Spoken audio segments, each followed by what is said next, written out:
Hello friends, आपका स्वागत है मेरे इस यूट्यूब चैनल में। मेरा नाम है अभिषेक कुमार और हमारा चल रहा है क्लास टेंथ मैथ्स।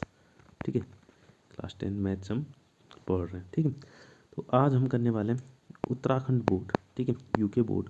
ठीक है, हमने पिछली वीडियो में जो सीबीएसई बोर्ड का जो 2024 का हमारा सैम्पल पेपर था वो हमारा कंप्लीट हो चुका था। ठीक है, आज हम कर रहे हैं उत्तराखंड बोर्ड का सैम्पल पेपर। ठीक है,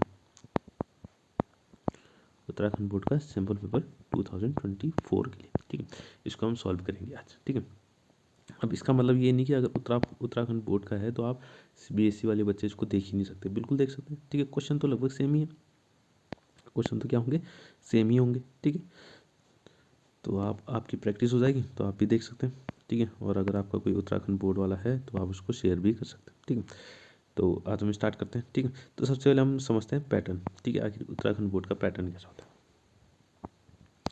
उत्तराखंड बोर्ड जो होता है, ठीक है, यानी कि उत्तराखंड बोर्ड, ठीक है, मैथ्स। ठीक है, हम सिर्फ मैथ्स की बात करेंगे। ठीक है, तो टोटल जो क्वेश्चन होते हैं वो होते हैं हमारे 27 क्वेश्चन।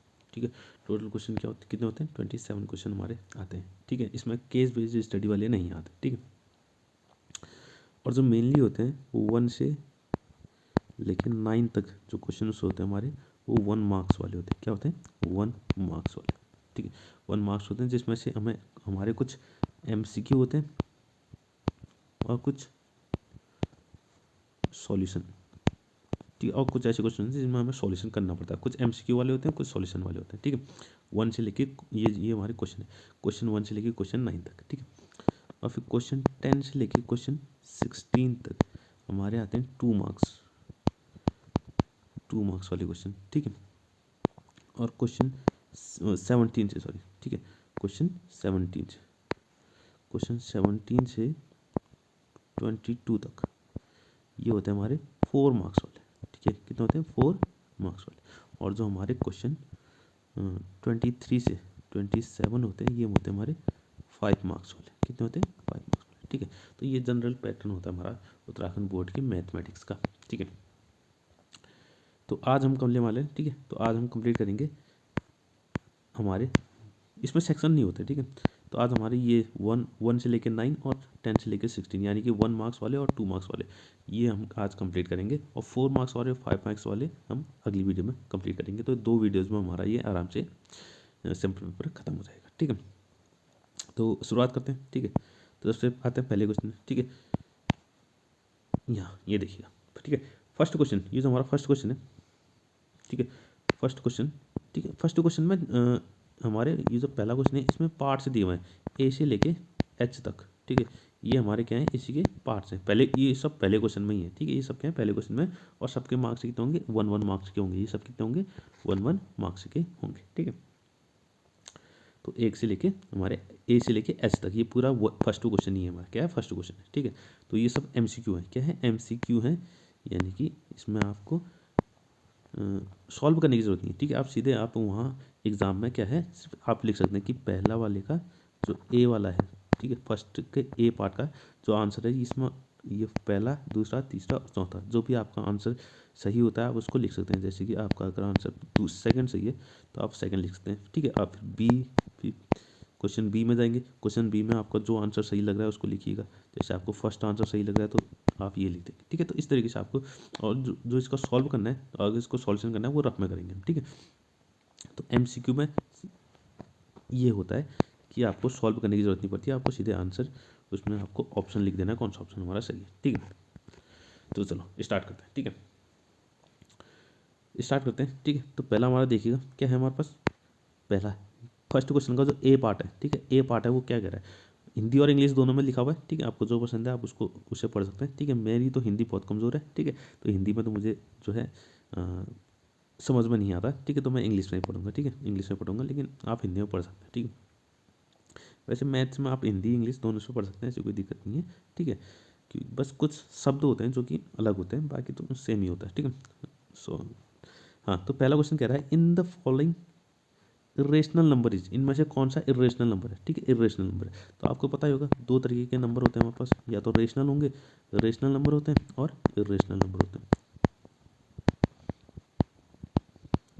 रेशनल नंबर होते हैं और इरेशनल नंबर होते हैं। अब रेशनल नंबर तो पता ही होगा आपको, आप 8th 9th से पढ़ते आ रहे हैं कि रेशनल नंबर क्या होते हैं, ऐसे सारे नंबर जिनको हम पी अपन क्यू के फॉर्म में लिख सकते हैं और क्यू जो है does not equal to zero, q zero नहीं होना चाहिए। ऐसे सारे नंबर जिनको हम पी अपन क्यू के फॉर्म में लिख सकते हैं उसको क्या कहते हैं, हम रेशनल नंबर कहते हैं, ठीक है। और जो रेशनल नंबर नहीं है, जिनको हम पी अपन क्यू के फॉर्म में नहीं लिख सकते, जिनको हम पी अपन क्यू के फॉर्म में नहीं लिख सकते, वो सब सारे नंबर क्या कहलाते हैं, इरेशनल नंबर कहलाते हैं। वो नंबर क्या कहलाते हैं, इरेशनल नंबर कहलाते हैं, ठीक है। तो ये हो गए हमारे रेशनल और इरेशनल। आपको पता लिया कि रेशनल क्या होते हैं और इरेशनल क्या होते हैं, ठीक है। तो अब देखते हैं ये ऑप्शन क्या दिया। तो पहला ऑप्शन दे रखा है 22/7, फर्स्ट कितना दे रखा है 22/7। ये तो साफ साफ पी अपन क्यू के फॉर्म में लिखा हुआ है, ठीक है। और क्यू जो है जीरो भी नहीं है, तो इसका मतलब ये ऑप्शन तो बिल्कुल सही नहीं होगा। दूसरा ऑप्शन दे रखा है पाई। पहले थर्ड ऑप्शन की बात करते हैं। थर्ड ऑप्शन में क्या दे रखा है, थर्ड ऑप्शन में लिखा हुआ है √4, ठीक है, √4। अब सारे बच्चे जानते होंगे, क्लास 10th में अगर बच्चे बस पहुंच गए हैं तो इतना तो आपको पता होना चाहिए कि √4 की जो वैल्यू होती है वो कितनी होती है, 2 होती है, ठीक है। अब 2 को मैं कितना लिख सकता हूँ, 2/1 लिख सकता हूँ। तो ये भी पी अपन क्यू के फॉर्म में आ गया, क्यू और क्यू भी क्या है, जीरो नहीं है, तो इसका मतलब ये भी क्या है, रेशनल नंबर तो नहीं है, ठीक है। तो यानी कि अब बचा कौन, अब बचा सिर्फ हमारे पास क्या, पाई। और ये पाई क्या होता है, बहुत से बच्चे सोचते हैं पाई की वैल्यू क्या होती है, 22/7 होती है, ठीक है। लेकिन पाई की वैल्यू 22/7 बिल्कुल भी नहीं होती है। ये सिर्फ होती है वैल्यू, लेकिन ये अप्रॉक्स वैल्यू है। क्या है, अप्रॉक्स वैल्यू है। पाई की जो ओरिजिनल वैल्यू होती है, पाई की जो सही वैल्यू होती है वो कितनी होती है, 3.141519 एंड सो ऑन। ये चलते ही रहेगी, चलते ही रहेगी, कभी खत्म नहीं होगी, ठीक है, कभी खत्म नहीं होगी। तो इसीलिए ये पाई क्या होता है, हमारे पास इरेशनल नंबर होता है। पाई कैसा होता है, इरेशनल नंबर, ठीक है। कैसा नंबर होता है, इरेशनल नंबर, ठीक है। इसको ध्यान दीजिएगा, पाई कैसा नंबर होता है, इरेशनल। तो हमारा ऑप्शन सेकंड जो है वो बिल्कुल सही है, ठीक है। ऑप्शन सेकंड जो है हमारा क्या है, बिल्कुल सही है, ठीक है। ठीक है, तो यहीं पर हमारा बी क्वेश्चन भी है, तो इस बी क्वेश्चन को भी देखिएगा जरा, बी क्वेश्चन को भी देखिएगा। बी क्वेश्चन क्या कह रहा है, ठीक है। तो बी क्वेश्चन कह रहा है डिस्क्रिमिनेंट, ठीक है, discriminant of a quadratic equation. एक क्वाड्रेटिक इक्वेशन देखिए, ठीक है, एक क्वाड्रेटिक इक्वेशन देखिए, मैं यहीं पर लिख लेता हूँ। 2x² - 4x + 3 = 0, ठीक है। मुझे इसका डिस्क्रिमिनेंट निकालना है, और हिंदी में कहें तो क्या निकालना है, विविक्त कर, विविक्त कर, ठीक है। हिंदी मुझे समझ में आती नहीं है, तो विविक्त कर निकालना है, अगर हिंदी में आप कहें तो डिस्क्रिमिनेंट निकालना है, ठीक है। तो डिस्क्रिमिनेंट का फॉर्मूला आपको पता होना चाहिए, ठीक है, डिस्क्रिमिनेंट का फॉर्मूला। और आप, ठीक है, डिस्क्रिमिनेंट का फॉर्मूला जो होता है हमारा क्या होता है, डिस्क्रिमिनेंट को डी से डिनोट करते हैं। डी इक्वल टू होता है b² - 4ac। कितना होता है, b² - 4ac, ठीक है। बस आपको वैल्यू रखनी है। ये आपकी क्वाड्रेटिक इक्वेशन दे रखी है, क्वाड्रेटिक इक्वेशन आपको गिवन है, ठीक है, क्वाड्रेटिक इक्वेशन आपको गिवन है और इस फॉर्म में आपको पुट कर देना है। बी क्या होता है, ए क्या होता है, सी क्या होता है, ये आपको पता होना चाहिए, ठीक है। बी मतलब होता है जो एक्स का कोएफिशिएंट है, एक्स का जो कोएफिशिएंट है उसको बी कहते हैं। ए का मतलब होता है जो x² का कोएफिशिएंट है उसको ए कहा जाता है। और सी का मतलब होता है जो कांस्टेंट टर्म है उसको सी कहा जाता है, ठीक है। तो बस आपको ये वैल्यू रख देनी है, ठीक है। चलो नेक्स्ट स्लाइड में आते हैं, नेक्स्ट स्लाइड में करते हैं, ठीक है। तो डी की वैल्यू आपको रखनी है, फॉर्मूला मैं यहाँ पर से लिख देता हूँ, b² - 4ac, ठीक है। तो बी की वैल्यू यहाँ से जरा देखिएगा, बी की वैल्यू, बी का मतलब होता है एक्स का कोएफिशिएंट। तो एक्स का कोएफिशिएंट कौन है, -4 है, क्या है, -4। कुछ बच्चे क्या करते हैं, सिर्फ 4 ले लेते हैं, ठीक है। लेकिन पूरा हमें साइन के साथ यूज़ करना है, तो -4 का स्क्वायर हो जाएगा, बी का स्क्वायर है तो -4 का स्क्वायर हो जाएगा, 4 × ए की वैल्यू जरा देखिए, ए की वैल्यू कितनी है। तो ए की वैल्यू हमारे पास है 2। ए का मतलब होता है x² का कोएफिशिएंट, तो x² का कोएफिशिएंट कितना है, 2 है, तो ये आ जाएगा 2। और सी की वैल्यू देखिए, सी की वैल्यू कितनी हो जाएगी, 3, ठीक है। सी की वैल्यू कितनी हो जाएगी, 3। सी का मतलब होता है कांस्टेंट जिसमें कोई वेरिएबल नहीं लगा हुआ है, ठीक है। तो ये हो जाएगी 3, ठीक है। बस इसको सॉल्व करना है, -4 का स्क्वायर कितना हो जाएगा, +16 हो जाएगा, ठीक है। माइनस इसको मल्टीप्लाई करते हैं तो 4 × 2 = 8 और 8 × 3 = 24, तो 16 - 24 आ गया। तो 16 - 24 होता है हमारे पास कितना, -8, -8। ये आ गई हमारी डिस्क्रिमिनेंट की वैल्यू, डिस्क्रिमिनेंट की वैल्यू। तो ये जरा देखते हैं ऑप्शन में है कि नहीं है हमारे पास कोई, ठीक है, बिल्कुल है ऑप्शन में, ठीक है। तो कौन सा ऑप्शन है हमारा, ऑप्शन थर्ड। ऑप्शन थर्ड क्या है, बिल्कुल करेक्ट है, -8। डिस्क्रिमिनेंट की वैल्यू कितनी होगी, -8, ठीक है। इसमें थोड़ा सा अगर एक्स्ट्रा बताऊँ, -8 अगर डी की वैल्यू क्या होती है, <0 होती है, क्या होती है, <0, यानी कि 0 से छोटी होती है या नेगेटिव होती है। तो हमारा जो क्वाड्रेटिक इक्वेशन है, जो भी क्या है क्वाड्रेटिक इक्वेशन है, जो क्वाड्रेटिक इक्वेशन हमें गिवन दे रखी है, इसके रूट्स, यानी इसके रूट्स कैसे होंगे, नॉट रियल होंगे, कैसे होंगे, नॉट रियल।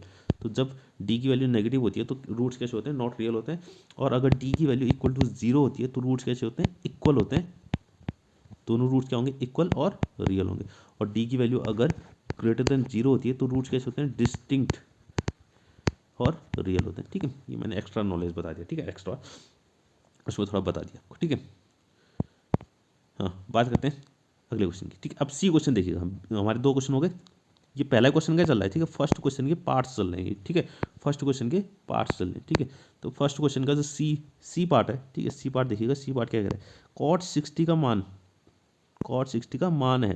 ठीक है, यानी कि value of cot 60, cot 60 value नहीं है। आपको टेबल याद होनी चाहिए। आप पूरी टेबल अगर याद नहीं भी रख पाते हैं तो आपको साइन, कॉस और टेन, इन 3 की वैल्यू आपको याद होनी चाहिए। ठीक है, किस किस एंगल पे, 0 डिग्री पे कितना होता है, 30 डिग्री पे कितना होती है वैल्यू, 45 पे कितनी होती है, 60 पे कितनी होती है और 90 पे कितनी होती है। ठीक है, बस इतना ही याद करना है। बस आपको साइन की याद रखनी है, बाकी तो आराम से याद हो सकती है। साइन की वैल्यू कितनी होती है, पूरी टेबल ही बना के दिखा देता हूँ। ठीक है, तो साइन की वैल्यू 0 पे 0 ही होती है, 30 पे कितनी होती है, 1/2 होती है, 45 पे कितनी होती है, 1/√2 होती है, 60 पे कितनी होती है, √3/2 होती है, और 90 पे कितनी होती है, सॉरी 1 होती है, 90 पे 1 होती है, मैंने 0 लिख दिया, 90 पे कितनी होती है, 1 होती है। ठीक है, बस कॉस को इसका उल्टा लिख देना है, यानी कि इस साइड से। ठीक है, यानी कि पहले 9 जो साइन की जो वैल्यू लिखी है हमने, इसी को रिवर्स से लिख देना है, यानी कि 1 पहले आ जाएगा 1, फिर आ जाएगा √3/2, फिर आ जाएगा 1/√2, फिर आ जाएगा 1/2, फिर आ जाएगा 0। ठीक, उसी को रिवर्स से लिखिए। और टेन के लिए हमें क्या करना है, ये साइन की जो वैल्यू आ रखी है और कॉस की जो वैल्यू आ रखी है, इन दोनों को डिवाइड कर देना है। इन दोनों को क्या कर देना है, डिवाइड। यानी कि 10 की वैल्यू कितनी हो जाएगी, 0/1, यानी कि 0/1 कितना हो जाएगा, 0/1 कितना होता है, 0 ही होता है। और 1/2/√3/2, 2 से 2 कैंसिल हो जाएगा, कितना बचेगा, 1/√3 आ जाएगा।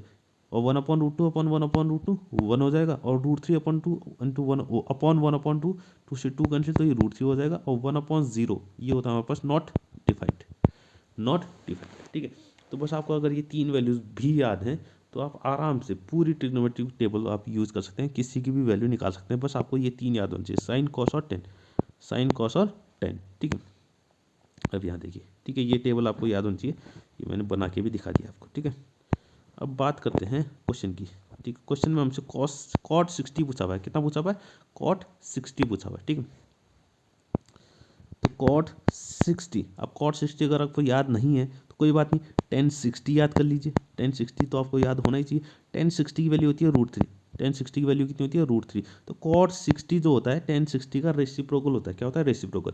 टेन 60 की वैल्यू अगर √3 है तो कॉट 60 की इसी का रेसिप्रोकल यानी कि 1/√3 हो जाएगा। ठीक है, और इसी तरीके से अगर आपको कोई सेक की वैल्यू निकालनी है, कॉसेक की वैल्यू निकालनी है, ठीक है, तो आप सेक जो होता है वन उस किसका रेसिप्रोकल होता है, कॉस का रेसिप्रोकल होता है। कॉसेक जो होता है वो किसका रेसिप्रोकल होता है, साइन का वैल्यू। यानी कि अगर आपको सेक 30 निकालना है, क्या निकालना है, सेक, अगर सेक 30 निकालना है, कितना निकालना है, सेक 30 निकालना है, तो आप कॉस 30 का रेसिप्रोकल कर दीजिए, सेक 30 आ जाएगा। और अगर आपको कॉसेक 45 निकालना है तो आप साइन 45 का रेसिप्रोकल कर दीजिए, कॉस 45 निकल आएगा। ठीक है, तो इसलिए मैं कह रहा हूँ आपको 3 वैल्यू याद होनी चाहिए, साइन, कॉस और टेन की, बाकी आप खुद निकाल सकते हैं। ठीक है, तो हमारा ऑप्शन कौन सा सही है, कॉट 60 की जो वैल्यू आ रही है वो कितनी आ रही है, 1/√3 आ रही है। कितनी आ रही है, 1/√3 आ रही है, यानी कि ऑप्शन सेकंड हमारा क्या है, बिल्कुल करेक्ट है। ऑप्शन सेकंड हमारा क्या है, बिल्कुल करेक्ट है। ठीक है, अब बात करते हैं, ठीक है, इसके ऑप्शन डी की। ठीक है, ऑप्शन डी को देखिए। ऑप्शन डी में कह रहा है प्रोडक्ट, ठीक है, ऑप्शन डी में कह रहा है product of zeros of polynomial x² - 3। एक पॉलिनोमियल दे रखा है x² - 3। ठीक है, एक बहुपद, या अगर हिंदी में कहें तो क्या दे रखा है, एक बहुपद दे रखा है x² - 3। ठीक है, x² - 3, इसके शून्यकों यानी कि जीरोज, इसके जो जीरोज हैं उसका गुणनफल यानी कि उसका प्रोडक्ट निकालना है। ठीक है, तो पहले इसके जीरोज निकाले थे, किसी भी पॉलिनोमियल, ठीक है, किसी भी पॉलिनोमियल का अगर हमें क्या निकालना है, जीरोज निकालना है। क्या निकालना है, जीरोज निकालने हैं किसी भी पॉलिनोमियल के। तो पहले तो इस पॉलिनोमियल का नाम लिख लेते हैं, पी एक्स इक्वल टू, मैंने ये बोल दिया। ठीक है, तो किसी भी अगर पॉलिनोमियल के जीरोज निकालने हैं तो उसको हम इक्वल टू 0 कर देते हैं। क्या कर लेते हैं, इक्वल टू 0 लिख लेते हैं। क्या लिख लेते हैं, इक्वल टू 0। तो x² - 3 इक्वल टू कितना कर लिया, 0 कर लिया। तो x इक्वल टू हो जाएगा 3, वहाँ चल जाएगा तो +3 हो जाएगा। तो x इक्वल टू कितना आ गया, 3 आ गया। x² equal to 3। अब यहाँ से स्क्वायर हटेगा तो यहाँ क्या जाएगा, रूट आ जाएगा। तो ये वैल्यू आ जाएगी x इक्वल टू √3। अब ध्यान दीजिए, ध्यान देने वाली बात यह है, अगर यहाँ से स्क्वायर हट रहा है और यहाँ रूट आ रहा है तो यहाँ पर प्लस माइनस रूट आएगा। कितना आएगा, +-√3। तो x की 2 वैल्यूज आ रही हैं, क्या क्या आ रही हैं, एक तो x की वैल्यू आ रही है +√3 और एक x की वैल्यू आ रही है -√3। कितनी आ रही है, -√3। तो ये 2 रूट्स हो गए, क्या हो गए, 2 रूट्स हो गए। ठीक है। अब हमें इनका सम निकालना है, क्या निकालना है, दोनों रूट्स का, अच्छा सॉरी प्रोडक्ट निकालना है, क्या निकालना है, प्रोडक्ट ऑफ जीरोस पूछ रहा है। ये दो जीरोस दिए हैं ना, दोनों दो जीरोस क्या क्या है हमारे पास, एक ये है +√3, एक -√3, इनका प्रोडक्ट निकालना है, यानी कि +√3 ठीक है, +√3 मल्टीप्लाई -√3, ठीक है। तो √3 × √3 कितना होता है, 3 होता है, और एक प्लस माइनस है तो एक ये कितना आ जाएगा, -3 आ जाएगा। तो कौन सा ऑप्शन सही है हमारे पास, ऑप्शन 4 तो हमारा क्या है, बिल्कुल करेक्ट है इसका, ऑप्शन 4 क्या है, बिल्कुल करेक्ट है, ठीक है। तो ये हो गया हमारा कौन सा क्वेश्चन, सी और डी तक हमारे हो गए। अब बात करते हैं ई क्वेश्चन की, ठीक है। ई क्वेश्चन को देखिए, ई क्वेश्चन क्या कह रहा है, ई क्वेश्चन कह रहा है डिस्टेंस ऑफ पॉइंट 2,4 एक पॉइंट दिया हुआ है, ठीक है। कोऑर्डिनेट ज्योमेट्री आप ध्यान से देखिएगा, कोऑर्डिनेट ज्योमेट्री का क्वेश्चन है। 2,4 की डिस्टेंस निकालिए कहाँ से, एक्स एक्सिस से, कहाँ से, एक्स एक्सिस, उस एक्स एक्सिस से हमें उसकी इस पॉइंट की क्या निकालिए, डिस्टेंस निकालिए, यानी कि बिंदु 2,-4 की एक्स अक्ष यानी कि एक्स एक्सिस से दूरी निकालनी है, अगर हिंदी में कहें तो, ठीक है। तो ज़रा सॉल्व करते हैं इसको, ठीक है। सॉल्व क्या करना है, इसको पहले हमें क्या बनाना पड़ेगा, इसका कोऑर्डिनेट एक्सिस बनाना पड़ेगा, ठीक है। तो ये हमारी ठीक है, ये हो गई हमारी कोऑर्डिनेट एक्सिस, ठीक है। ये इसको कहते हैं हम एक्स एक्सिस, ये क्या है, एक्स एक्सिस, ठीक है, ये एक्स एक्सिस है। और ये कहते हैं हम, इसको कहते हैं वाई एक्सिस, क्या कहते हैं, वाई एक्सिस। इतना आपको पता होना चाहिए, ये सेंटर में जहाँ पर ये दोनों कट कर रही है इसको कहते हैं ओरिजिन, क्या कहते हैं, ओरिजिन, ठीक है। अब मुझे एक चीज़ बताइए, 2,-4 कहाँ पर बनेगा पॉइंट, ठीक है। 2,-4 पॉइंट क्या है, यहाँ पर मैं लिख लेता हूँ, 2,-4 है, इस पॉइंट को मुझे यहाँ पर दिखाना है। तो एक्स में, एक्स एक्सिस में, यानी कि पहला वाला जो कोऑर्डिनेट है, ये जो 2 लिखा हुआ है, पहला वाला क्या होता है, एक्स कोऑर्डिनेट होता है, क्या होता है, एक्स कोऑर्डिनेट, यानी कि +2 है, कितना है, +2 है। तो +2 कहाँ पर होगा, यहाँ पर होगा कहीं, ये होगा +2। -4 है, यानी कि एक्स, ये वाई में -4 है, तो -4 कहाँ होगा, यहाँ होगा कहीं, क्योंकि नेगेटिव वाई कहाँ पर होता है, नीचे को होता है, कहाँ होता है, नीचे को होता है, ठीक है। तो ये जो 2,4 है, ये पॉइंट कहाँ पर होता होगा, यहाँ पर कहीं, ये जहाँ पर दोनों मिल रहे हैं ना, ये जहाँ पर ये दोनों मिल रहे हैं, तो ये पॉइंट क्या होता होगा, 2,-4, ये पॉइंट क्या होगा, 2,-4 है। तो इस 2,-4 इस पॉइंट की वैल्यू, जो वाइट से बना रखा है पॉइंट मैंने, इस पॉइंट की वैल्यू कहाँ से निकालनी है, एक्स एक्सिस से, यानी कि ये डिस्टेंस हमें निकालनी है, ये डिस्टेंस कितनी होगी, तो ये डिस्टेंस कितनी होगी, 4 होगी, क्योंकि यहाँ से यहाँ तक कितना है, वाई एक्सिस में जा रहा है ना, यहाँ से यहाँ तक ये कितना है, 4 है, क्योंकि यहाँ पर ये 4, यहाँ पर कितना है, -4 है ना, क्योंकि -4 था ना, तो यहाँ से यहाँ तक की डिस्टेंस कितनी है, 4 होगी, कितनी होगी, 4 होगी, तभी तो 4 नीचे गया ना वो, ठीक है। वाई में तब -4 था, तो वो 4 यूनिट नीचे गया, तो इसकी मतलब डिस्टेंस कितनी होगी, वाई इस पॉइंट की इस एक्स एक्सिस से डिस्टेंस कितनी होगी, 4 होगी, ठीक है। इसको समझना अच्छे से, ठीक है। इसको मैं इरेज कर रहा हूँ, तो आंसर हमारा कितना आ गया, 4 आ गया, ठीक है। 4 ऑप्शन में है कि नहीं है, ठीक है। अच्छा -4, सॉरी 4 कह रहा हूँ, ठीक है। नीचे को गया तो कितनी आ गई डिस्टेंस उसकी, 4 आ गई, यानी कि -4 आ गई, ठीक है। वैसे डिस्टेंस नेगेटिव में होती नहीं है, लेकिन इसने दी हुई है, तो अब क्या कर सकते हैं, ठीक है। -4 आ गई, डिस्टेंस वैसे नेगेटिव नहीं होती, ठीक है। एफ वाली की, क्वेश्चन एफ की बात करते हैं। क्वेश्चन एफ में कह रहा है the 7th term of AP, एक तो एपी दे रखी है, पहले तो एपी में लिख लेता हूँ, एपी क्या दे रखी है, एपी में दे रखी है 4, 10, 16, 22 एंड सो ऑन, ऐसे चलते रहेगा, ठीक है। विल बी, इसका 7th टर्म निकालना है, क्या निकालना है, 7th टर्म, ये पहला टर्म है, ये सेकंड टर्म है, ये थर्ड टर्म है, फोर्थ टर्म है, ठीक है। पहले टर्म को A1 कहते हैं, पहले टर्म को क्या कहते हैं, A1, दूसरे टर्म को A2 कहते हैं, तीसरे को A3, फिर A4, इसी तरह से मुझे A7 निकालना है, क्या निकालना है, A7। तो आपको कोई भी टर्म निकालना, उसके लिए एक फॉर्मूला होता है, A प्लस जितना भी, जैसे हमें 7th टर्म निकालना है, तो हम उससे एक कम, यानी कि 6D से मल्टीप्लाई, कि 6 को D से मल्टीप्लाई कर देंगे। जैसे हमें 7th टर्म निकालना है तो 6 से मल्टीप्लाई किया, अगर हमें 9th टर्म निकालना होता तो हम 8 से मल्टीप्लाई करते, इतना समझते हैं आपको, ठीक है। मैं बहुत शॉर्ट में बता रहा हूँ, ठीक है, आपको बस, क्योंकि अब जो है बिल्कुल अच्छे से समझाने का टाइम नहीं है, तो आप शॉर्ट में समझिए, ठीक है। तो मुझे यहाँ ये ए क्या है और ये डी क्या है, पहले ये पता होना चाहिए। तो ए जो होता है, एपी का फर्स्ट टर्म, एपी का जो फर्स्ट टर्म होता है उसको ए कहते हैं, यानी कि ए इक्वल टू कितना है, 4 है। और डी मतलब क्या होता है, दो नंबरों के बीच में गैप, दो नंबरों के बीच में गैप, यानी कि सेकेंड टर्म, जो सेकेंड टर्म कितना है, 10 है, minus first term, second term को अगर फर्स्ट टर्म से माइनस करेंगे तो ये आ जाएगा हमारे पास डी, कितना आ जाएगा, डी। तो डी की वैल्यू कितनी आ रही है, 6 आ रही है, डी की वैल्यू 6 आ रही है, तो ए और डी पता लग गया। तो A7 अब निकालते हैं, A7 अभी बताया था, A7 कितना होगा, A प्लस इससे एक कम इंटू डी, तो ए की वैल्यू अभी हमने निकाली थी, ए की वैल्यू कितनी है, ये रही ए की वैल्यू 4, ठीक है। ए की वैल्यू कितनी है 4 है, और डी की वैल्यू कितनी है 6। ए की वैल्यू 4 है, ए की वैल्यू कितनी है 4 है, प्लस डी की वैल्यू कितनी है 6, यानी कि 6 × 6 हो जाएगा, ठीक है। तो 4 + 6 से कितना होता है 36 होता है, ठीक है। तो 36 + 4 कितना हो गया 40, यानी कि A7 यानी कि 7th टर्म की जो वैल्यू आ रही है वो कितनी आ रही है 40 आ रही है। तो कौन सा ऑप्शन हमारा बिल्कुल करेक्ट होगा, ठीक है। हमारा थर्ड ऑप्शन क्या है, बिल्कुल करेक्ट है। 7th टर्म जो होगा वो कितना होगा 40 होगा, कितना होगा 40, F, ठीक है। F तक हो गया। अब बात करते हैं G और H की, ठीक है। ये हमारा आखिरी हमारे 2 MCQ बचे हुए हैं, ठीक है। हाँ, तो जी वाला देखिए, जी वाला, ठीक है। जी वाला कह रहा है probability of a definite event. Definite का मतलब होता है जो पक्का होने वाला है, ठीक है। ऐसा इवेंट जो होने ही होने वाला है तो उसकी प्रोबेबिलिटी निकालनी। जैसे हिंदी में क्या कह रखा है, निश्चित घटना, निश्चित होने वाली है, यानी ये पक्का है, ये इवेंट होने ही वाला है, तो उसकी प्रोबेबिलिटी कितनी होगी 1 होगी, ठीक है। उसकी प्रोबेबिलिटी कितनी होगी 1 होगी, ठीक है। तो यानी कि डेफिनेट इवेंट की जो प्रोबेबिलिटी होती है, डेफिनेट इवेंट यानी कि जो पक्का होने वाला है उसकी जो इवेंट की प्रोबेबिलिटी होती है वो कितनी होती है 1 होती है, ठीक है। और इनडेफिनेट इवेंट या इम्पॉसिबल इवेंट, इम्पॉसिबल मतलब जो हो ही नहीं सकता, जो कभी हो ही नहीं सकता, ऐसा इवेंट, ऐसे इवेंट की प्रोबेबिलिटी, ऐसे इवेंट की प्रोबेबिलिटी कितनी होती है 0 होती है, ठीक है। ऐसे इवेंट की प्रोबेबिलिटी कितनी होती है 0 होती है, यानी कि और जो चीज़ होने वाली है, पक्का होने वाली है, उसकी इवेंट तो उसकी प्रोबेबिलिटी तो 1 होगी, और जो चीज़ कभी हो ही नहीं सकती उसकी प्रोबेबिलिटी कितनी होगी 0 होगी। तो प्रोबेबिलिटी हमेशा 0 और 1 के बीच में ही होती है। कभी भी आपकी प्रोबेबिलिटी 0 और 1 के बीच से कहीं और बाहर आ रही है, या 0 से कम आ रही है, या 1 से ज़्यादा आ रही है, तो आप समझ जाइए आपका आंसर गलत है, ठीक है। आपका आंसर क्या है, गलत है। तो प्रोबेबिलिटी हमेशा कितनी होती है 0 और 1 के बीच में ही होती है, ठीक है। 0 और 1 के बीच में ही हो सकती है, ठीक है।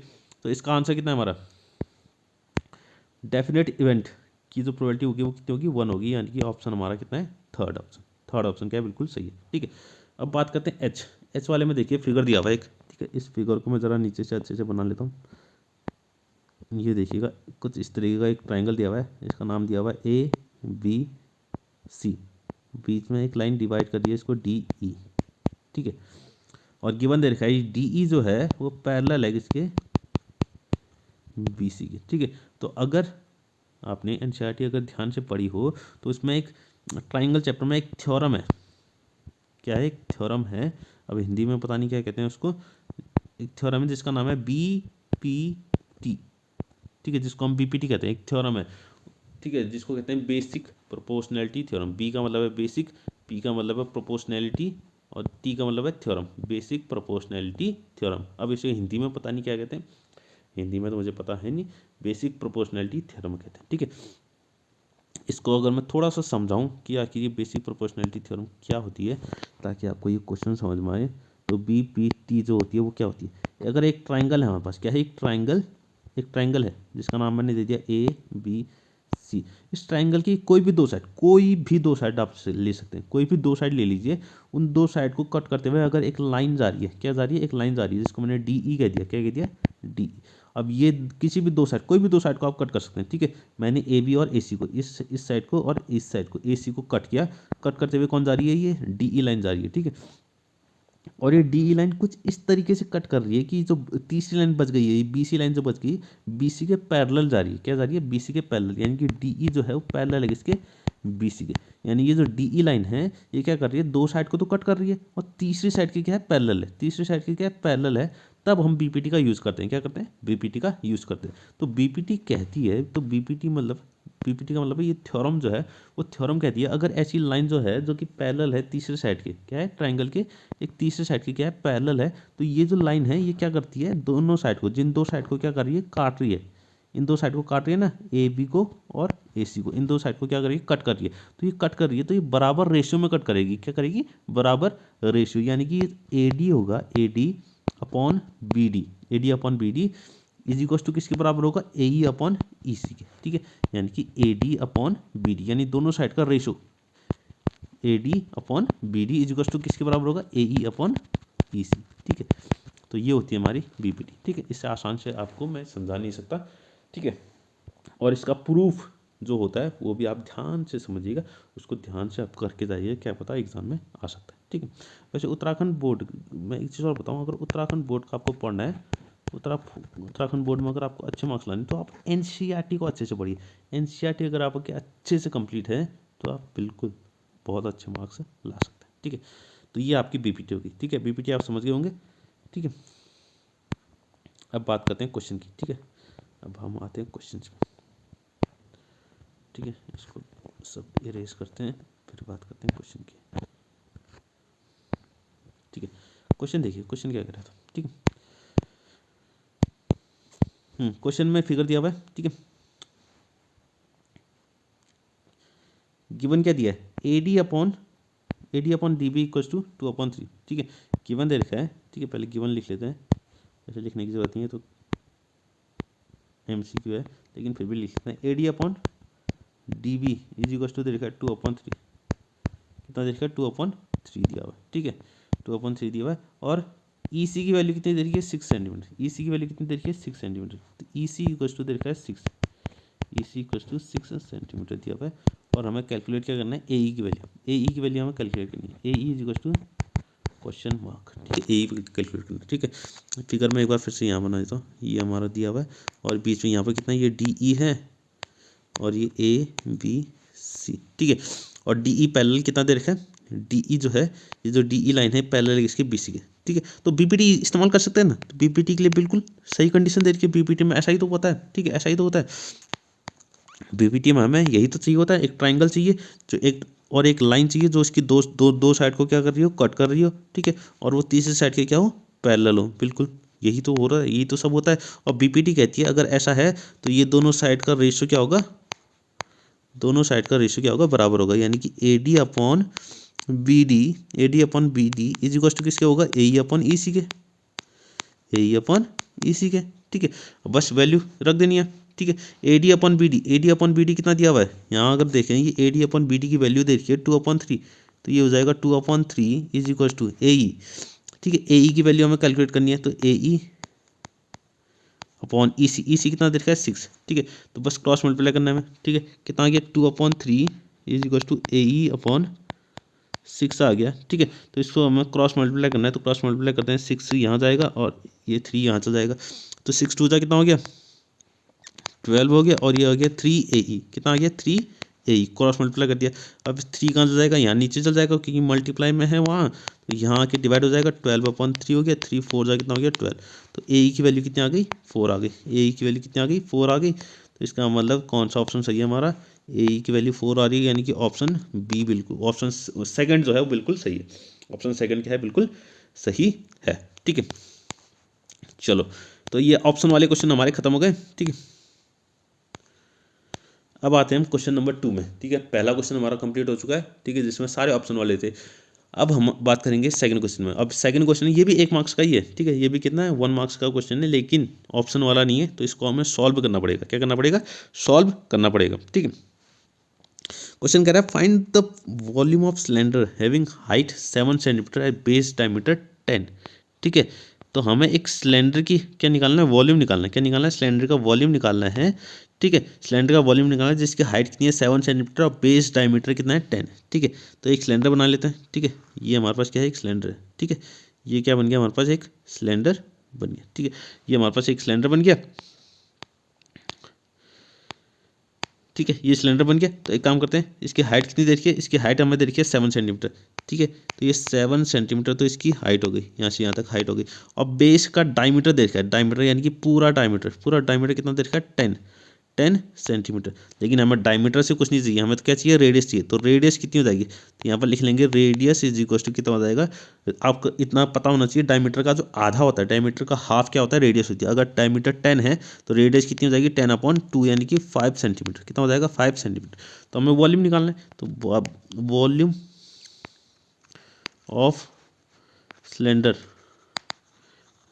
Cylinder is equal to, formula आपको याद होना चाहिए, फॉर्मूला होता है वो πr²h। कितना होता है πr²h।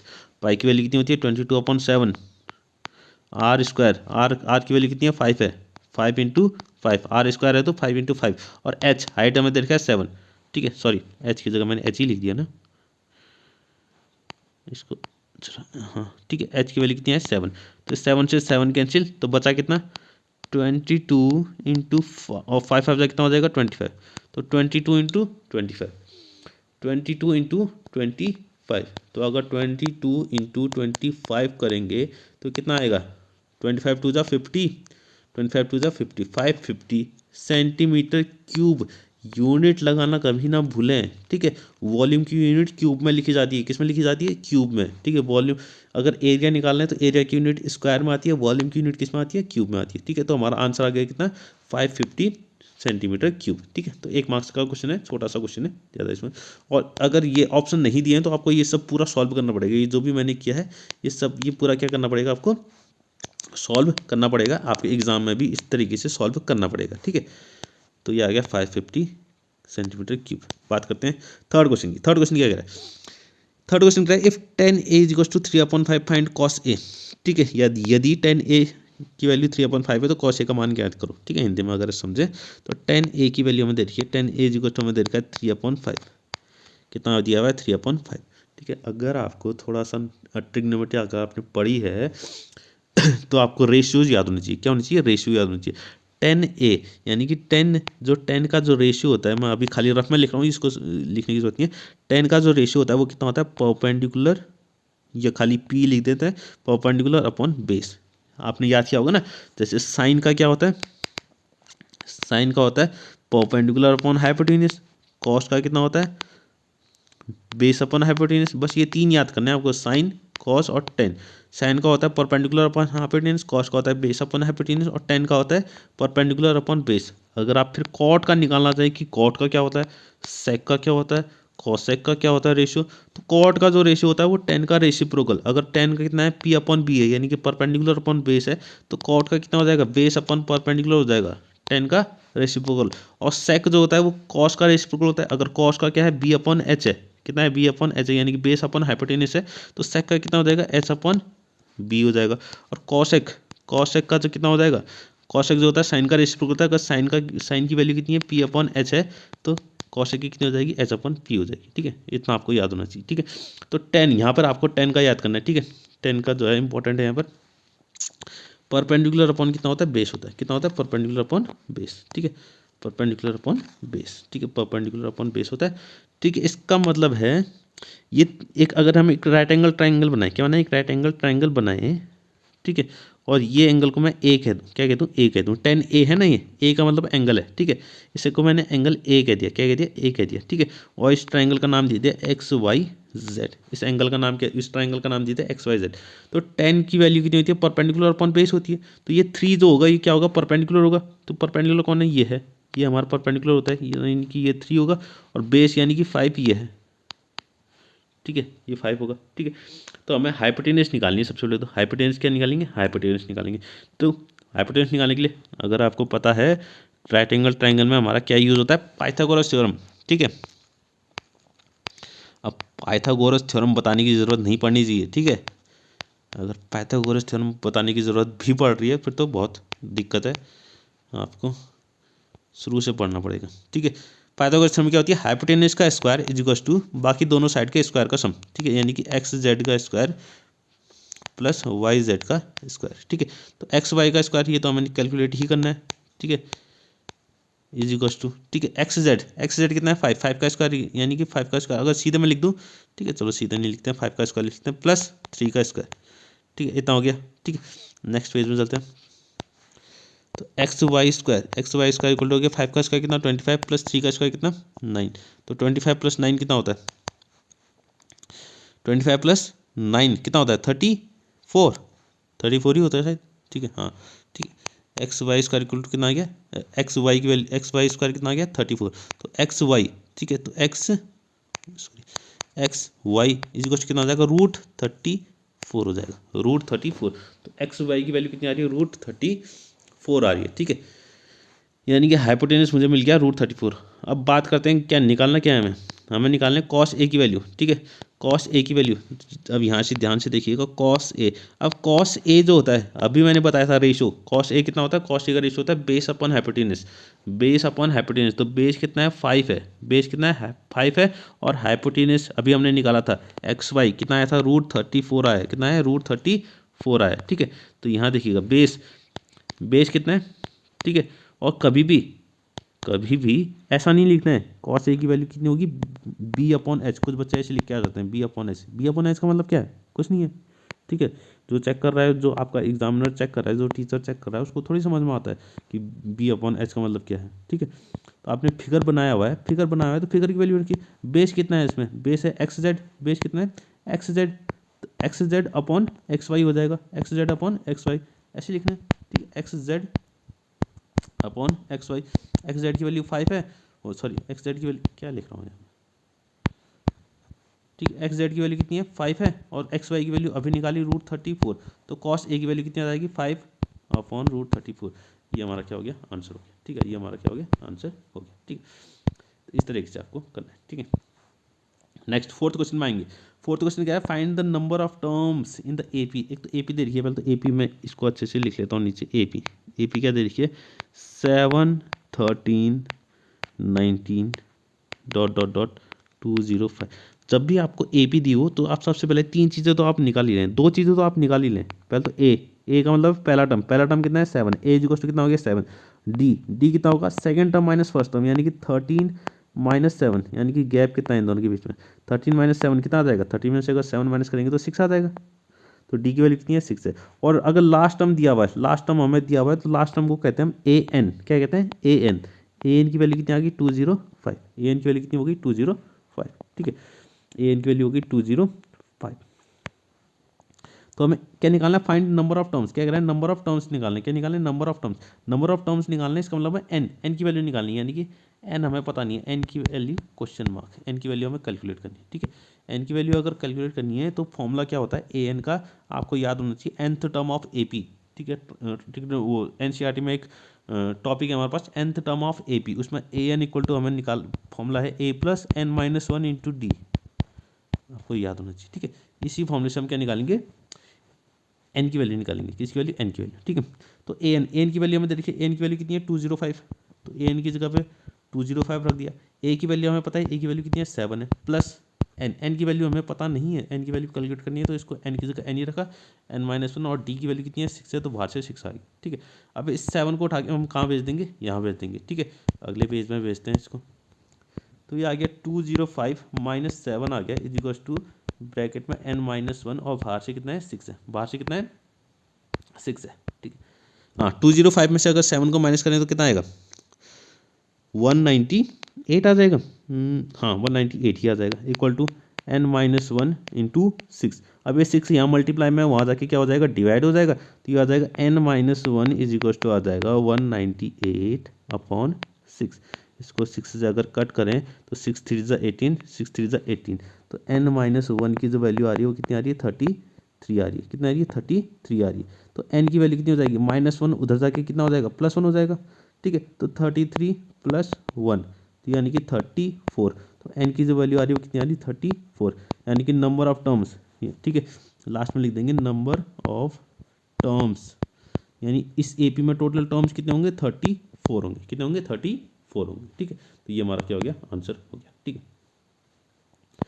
अब बात करते हैं फिफ्थ क्वेश्चन की। फिफ्थ क्वेश्चन कह रहे हैं एक्सप्रेस 3825, यानी कि 3825 as a product of prime factors. इनको प्राइम फैक्टर्स के प्रोडक्ट में लिखना है। अगर हिंदी में कहें तो 3825 को अभाज्य, ठीक है, प्राइम फैक्टर्स, अभाज्य मतलब प्राइम, ठीक है, अभाज्य गुणनखंडों के गुणनफल के रूप में व्यक्त कीजिए, ठीक है। तो आपको रफ में पहले ऐसा करना है, ऐसा बनाना है 3825, इसके फैक्टर्स निकालने हैं, ठीक है। तो इसके फैक्टर्स निकालते हैं, सबसे पहले 5 से डिवाइड हो जाएगा, कितना आ जाएगा 5 7 6 5। अब आपको फैक्टर निकालने आने चाहिए, ठीक है, फैक्टर निकालने भी नहीं आते फिर तो बहुत दिक्कत है, ठीक है। ये कितना आ जाएगा 153 आ जाएगा, ठीक है। फिर ये 3 से डिवाइड हो जाएगा, 3 5 = 15, 3 1 = 3, फिर से 3 से हो जाएगा 3 17 और 17 1 जाई हो जाएगा, ठीक है। तो ये आपको ये सब रफ में करना है, ठीक है, ये सब रफ में करना है। आंसर में सिर्फ इतना लिख देना है 3825 इज इक्वल टू, इसके जो फैक्टर बने बस इनको लिख देना है, ये जो आए थे 5 5 3 3 17 कितना है 5 इंटू 5 इंटू, ठीक है ठीक है। ये रफ वाला काम इसको इरेज ही कर देते हैं, ठीक है, ये ज़रूरत भी नहीं है इसकी। हाँ कितना है 5 इंटू 5 इंटू 3 इंटू 70। तो बस यही क्या है हमारे प्राइम फैक्टर से, बस इतना ही काम करना है आपको।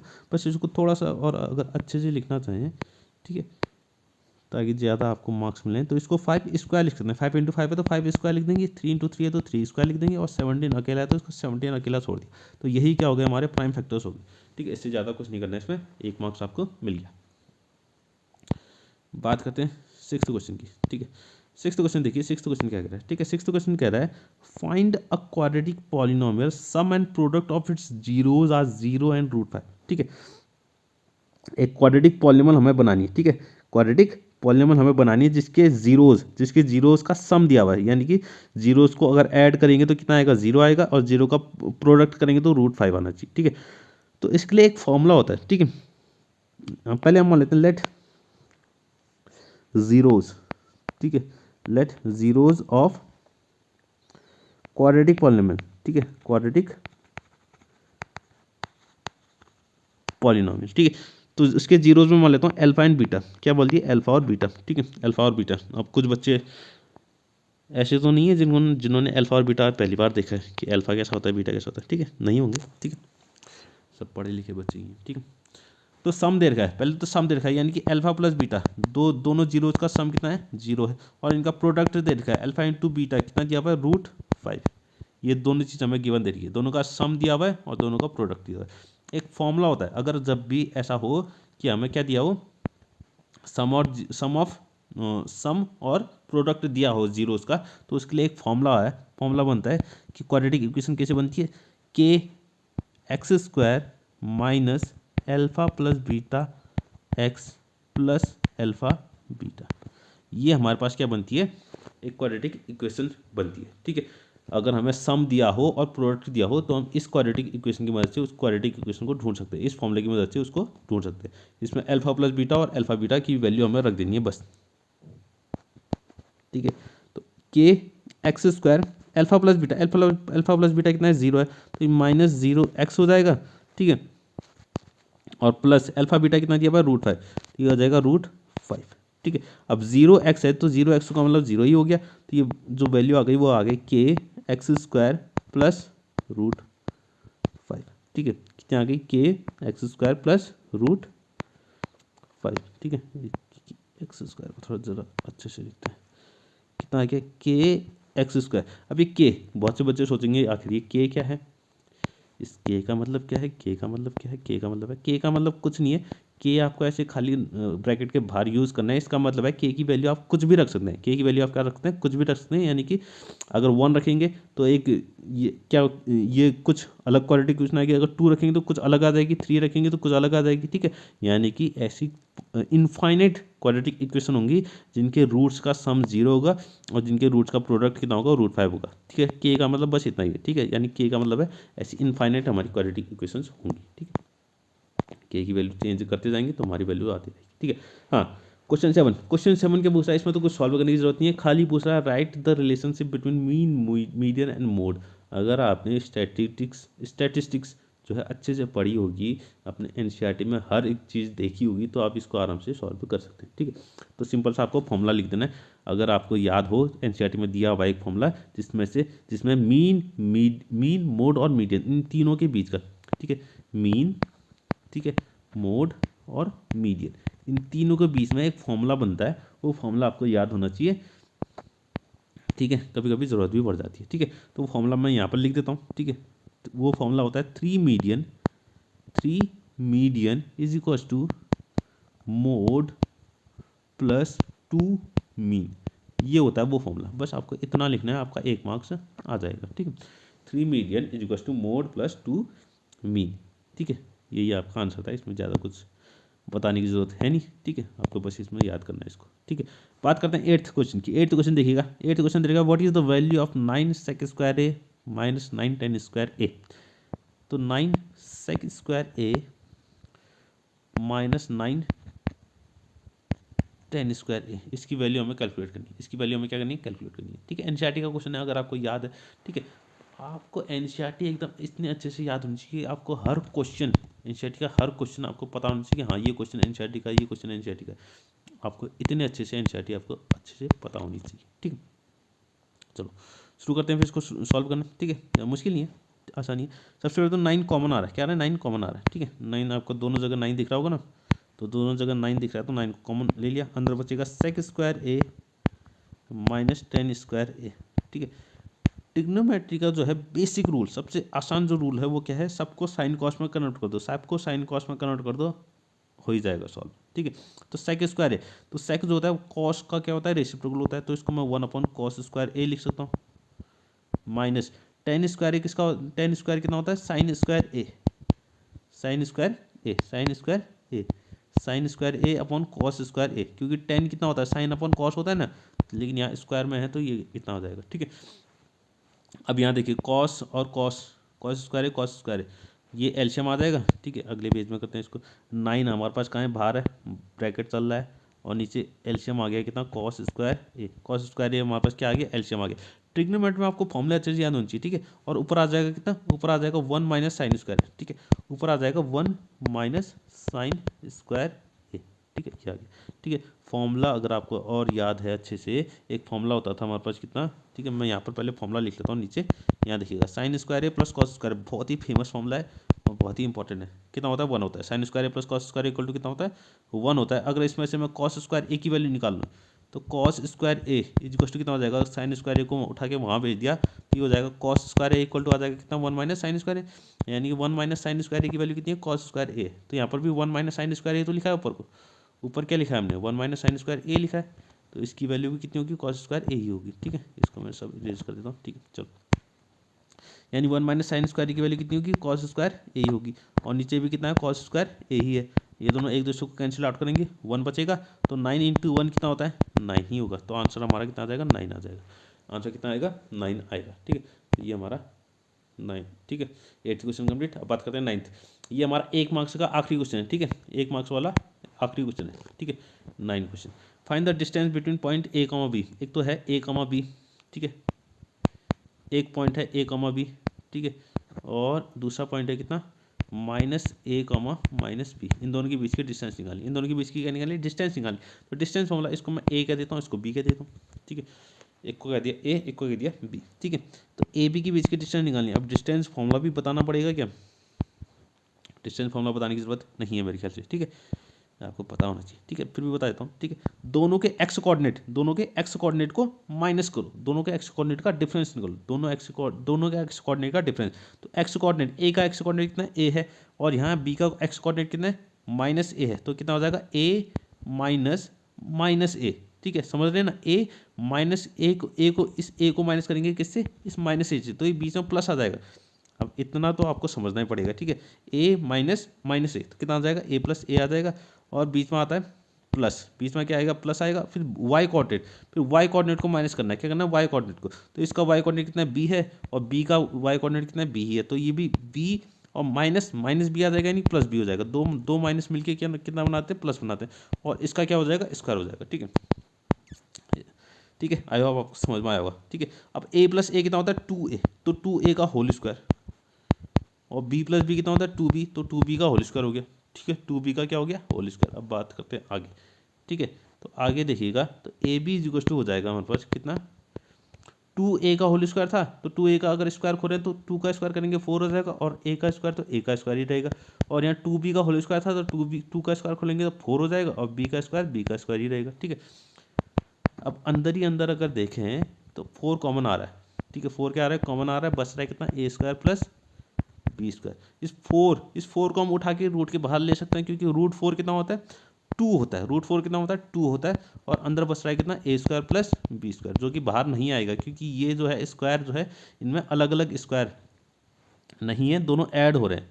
या तो होल स्क्वायर होता, अगर होल स्क्वायर होता तो हम बाहर निकाल सकते थे, लेकिन ये ए स्क्वायर प्लस बी स्क्वायर अलग अलग है, तो एडिशन में क्या होता है, रूट अलग अलग होता नहीं है। अगर मल्टीप्लाई ए बी है, तो हम इसको रूट ए और रूट बी लिख सकते हैं, अलग अलग लिख सकते हैं। लेकिन अगर क्या है हमारे पास, रूट ए प्लस बी है, तो इसको रूट ए प्लस रूट बी ऐसा थोड़ी लिख सकते हैं, ये गलत हो गया, ठीक है। तो इसको ध्यान से समझिएगा, तो रूट यहाँ अलग अलग नहीं होता है, तो प्लस में जो है हमारा स्क्वायर काम नहीं करेगा, ठीक है। तो ये हमारा आंसर हो जाएगा। तो डिस्टेंस कितनी आ रही है इन दोनों के बीच की, ए बी की जो डिस्टेंस आ रही है वो कितनी आ रही है, 2 इंटू रूट ए स्क्वायर प्लस बी स्क्वायर, ठीक है। इतना आप समझिए। ये हमारे 1 मार्क्स वाले क्वेश्चन खत्म हो गए। अब बात करते हैं 2 मार्क्स वाले क्वेश्चन, ठीक है। 2 मार्क्स वाले क्वेश्चन में 10th क्वेश्चन क्या कह रहा है, गिवन दैट, हमें दिया हुआ है, गिवन है HCF, कितना HCF किस किस का 336 और 54, इन दोनों नंबरों का HCF कितना है 6 है, तो हमें एलसीएम फाइंड करना है। तो आपको अगर फॉर्मूला याद हो, फॉर्मूला क्या कहता था, फॉर्मूला कहता था कि HCF ऑफ, अगर हमारे पास कोई दो नंबर है, लेट ए और बी कोई नंबर है, ए और बी क्या है, दो नंबर है, ठीक है। तो फॉर्मूला कहता है, फॉर्मूला है हमारे पास एक product of numbers is equal to होता है HCF इंटू LCM। इन दोनों नंबर का जो HCF होगा और इन दोनों नंबर का जो LCM होगा, इसका प्रोडक्ट किसके बराबर होगा, इन दोनों नंबरों के प्रोडक्ट के बराबर ही होगा। इतना आप समझिए, इतना आप समझिए, ठीक है। तो सबसे पहले तो आप देखिए हमारे पास दो नंबर कौन कौन है। अब क्वेश्चन की बात करते हैं, दो नंबर क्या क्या दे रखे हैं, एक तो 336 है, एक 336 है और दूसरा कितना है 54 है, ठीक है। इसका HCF हमें दिया हुआ है, HCF क्या दिया हुआ है, इन दोनों का 6 दिया हुआ है, इन दोनों का HCF कितना दिया हुआ है 6 दिया हुआ है। LCM हमें क्या निकालना है, कैलकुलेट करना है, LCM हमें कैलकुलेट करना है। तो फॉर्मूला क्या कहता है, प्रोडक्ट ऑफ इन दोनों का प्रोडक्ट, यानी कि 336 इंटू 54, ये बराबर होगा किसके, HCF इंटू LCM, इन दोनों के HCF और LCM के बराबर। तो पहले इन दोनों का मल्टीप्लाई करते हैं, अगर इनको मल्टीप्लाई करते हो तो हमारा आंसर आएगा, आप मल्टीप्लाई तो कर ही लेंगे ना, तो 18144, या मल्टीप्लाई करके भी दिखाना पड़ेगा, ठीक है। तो HCF हमें दे रखा है 6 और LCM हमें कैलकुलेट करना है, LCM क्या करना है, कैलकुलेट करना है, ठीक है। तो LCM अब ये 6 आ गया, 6 मल्टीप्लाई में यहाँ, तो 6 यहाँ जाएगा तो डिवाइड हो जाएगा, क्या हो जाएगा, डिवाइड हो जाएगा, ठीक है। तो यानी कि हमारी जो LCM की वैल्यू आएगी, LCM की जो वैल्यू आ रही है वो आ रही है कितनी, 18144 डिवाइडेड बाई 6 से डिवाइड कर लीजिए। तो 6 से अगर इसको काटते हैं तो ये आती है LCM की वैल्यू 6 3 ज़ा 18 हो जाएगा, ठीक है, फिर 0 आएगा, ठीक है, 6 2 ज़ा 12 और 6 4 ज़ा 24, 3024। तो ये हो गई हमारी LCM की वैल्यू, ठीक है। LCM ऑफ 336, 54, इन दोनों का जो LCM होगा कितना आएगा, 3024 आएगा, ठीक है। ये हमारा क्या हो गया, आंसर हो गया, ये हमारा क्या हो गया, आंसर हो गया, ठीक है।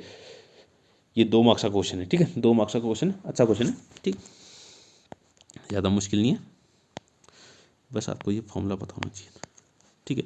हाँ, अब बात करते हैं किसकी, 11th क्वेश्चन की। 11th क्वेश्चन देखिए, 11th क्वेश्चन क्या कह रहा है, ठीक है। 11th क्वेश्चन क्या कह रहा है, find the zeros of polynomial 4u square plus 8u and verify relation between the zeros and coefficient, ठीक है। तो जीरोज निकाल, चलो जीरोज तो हम निकाल लेंगे, जीरोज निकालना तो अभी मैंने बताया भी था, कैसे निकालते हैं, ठीक है।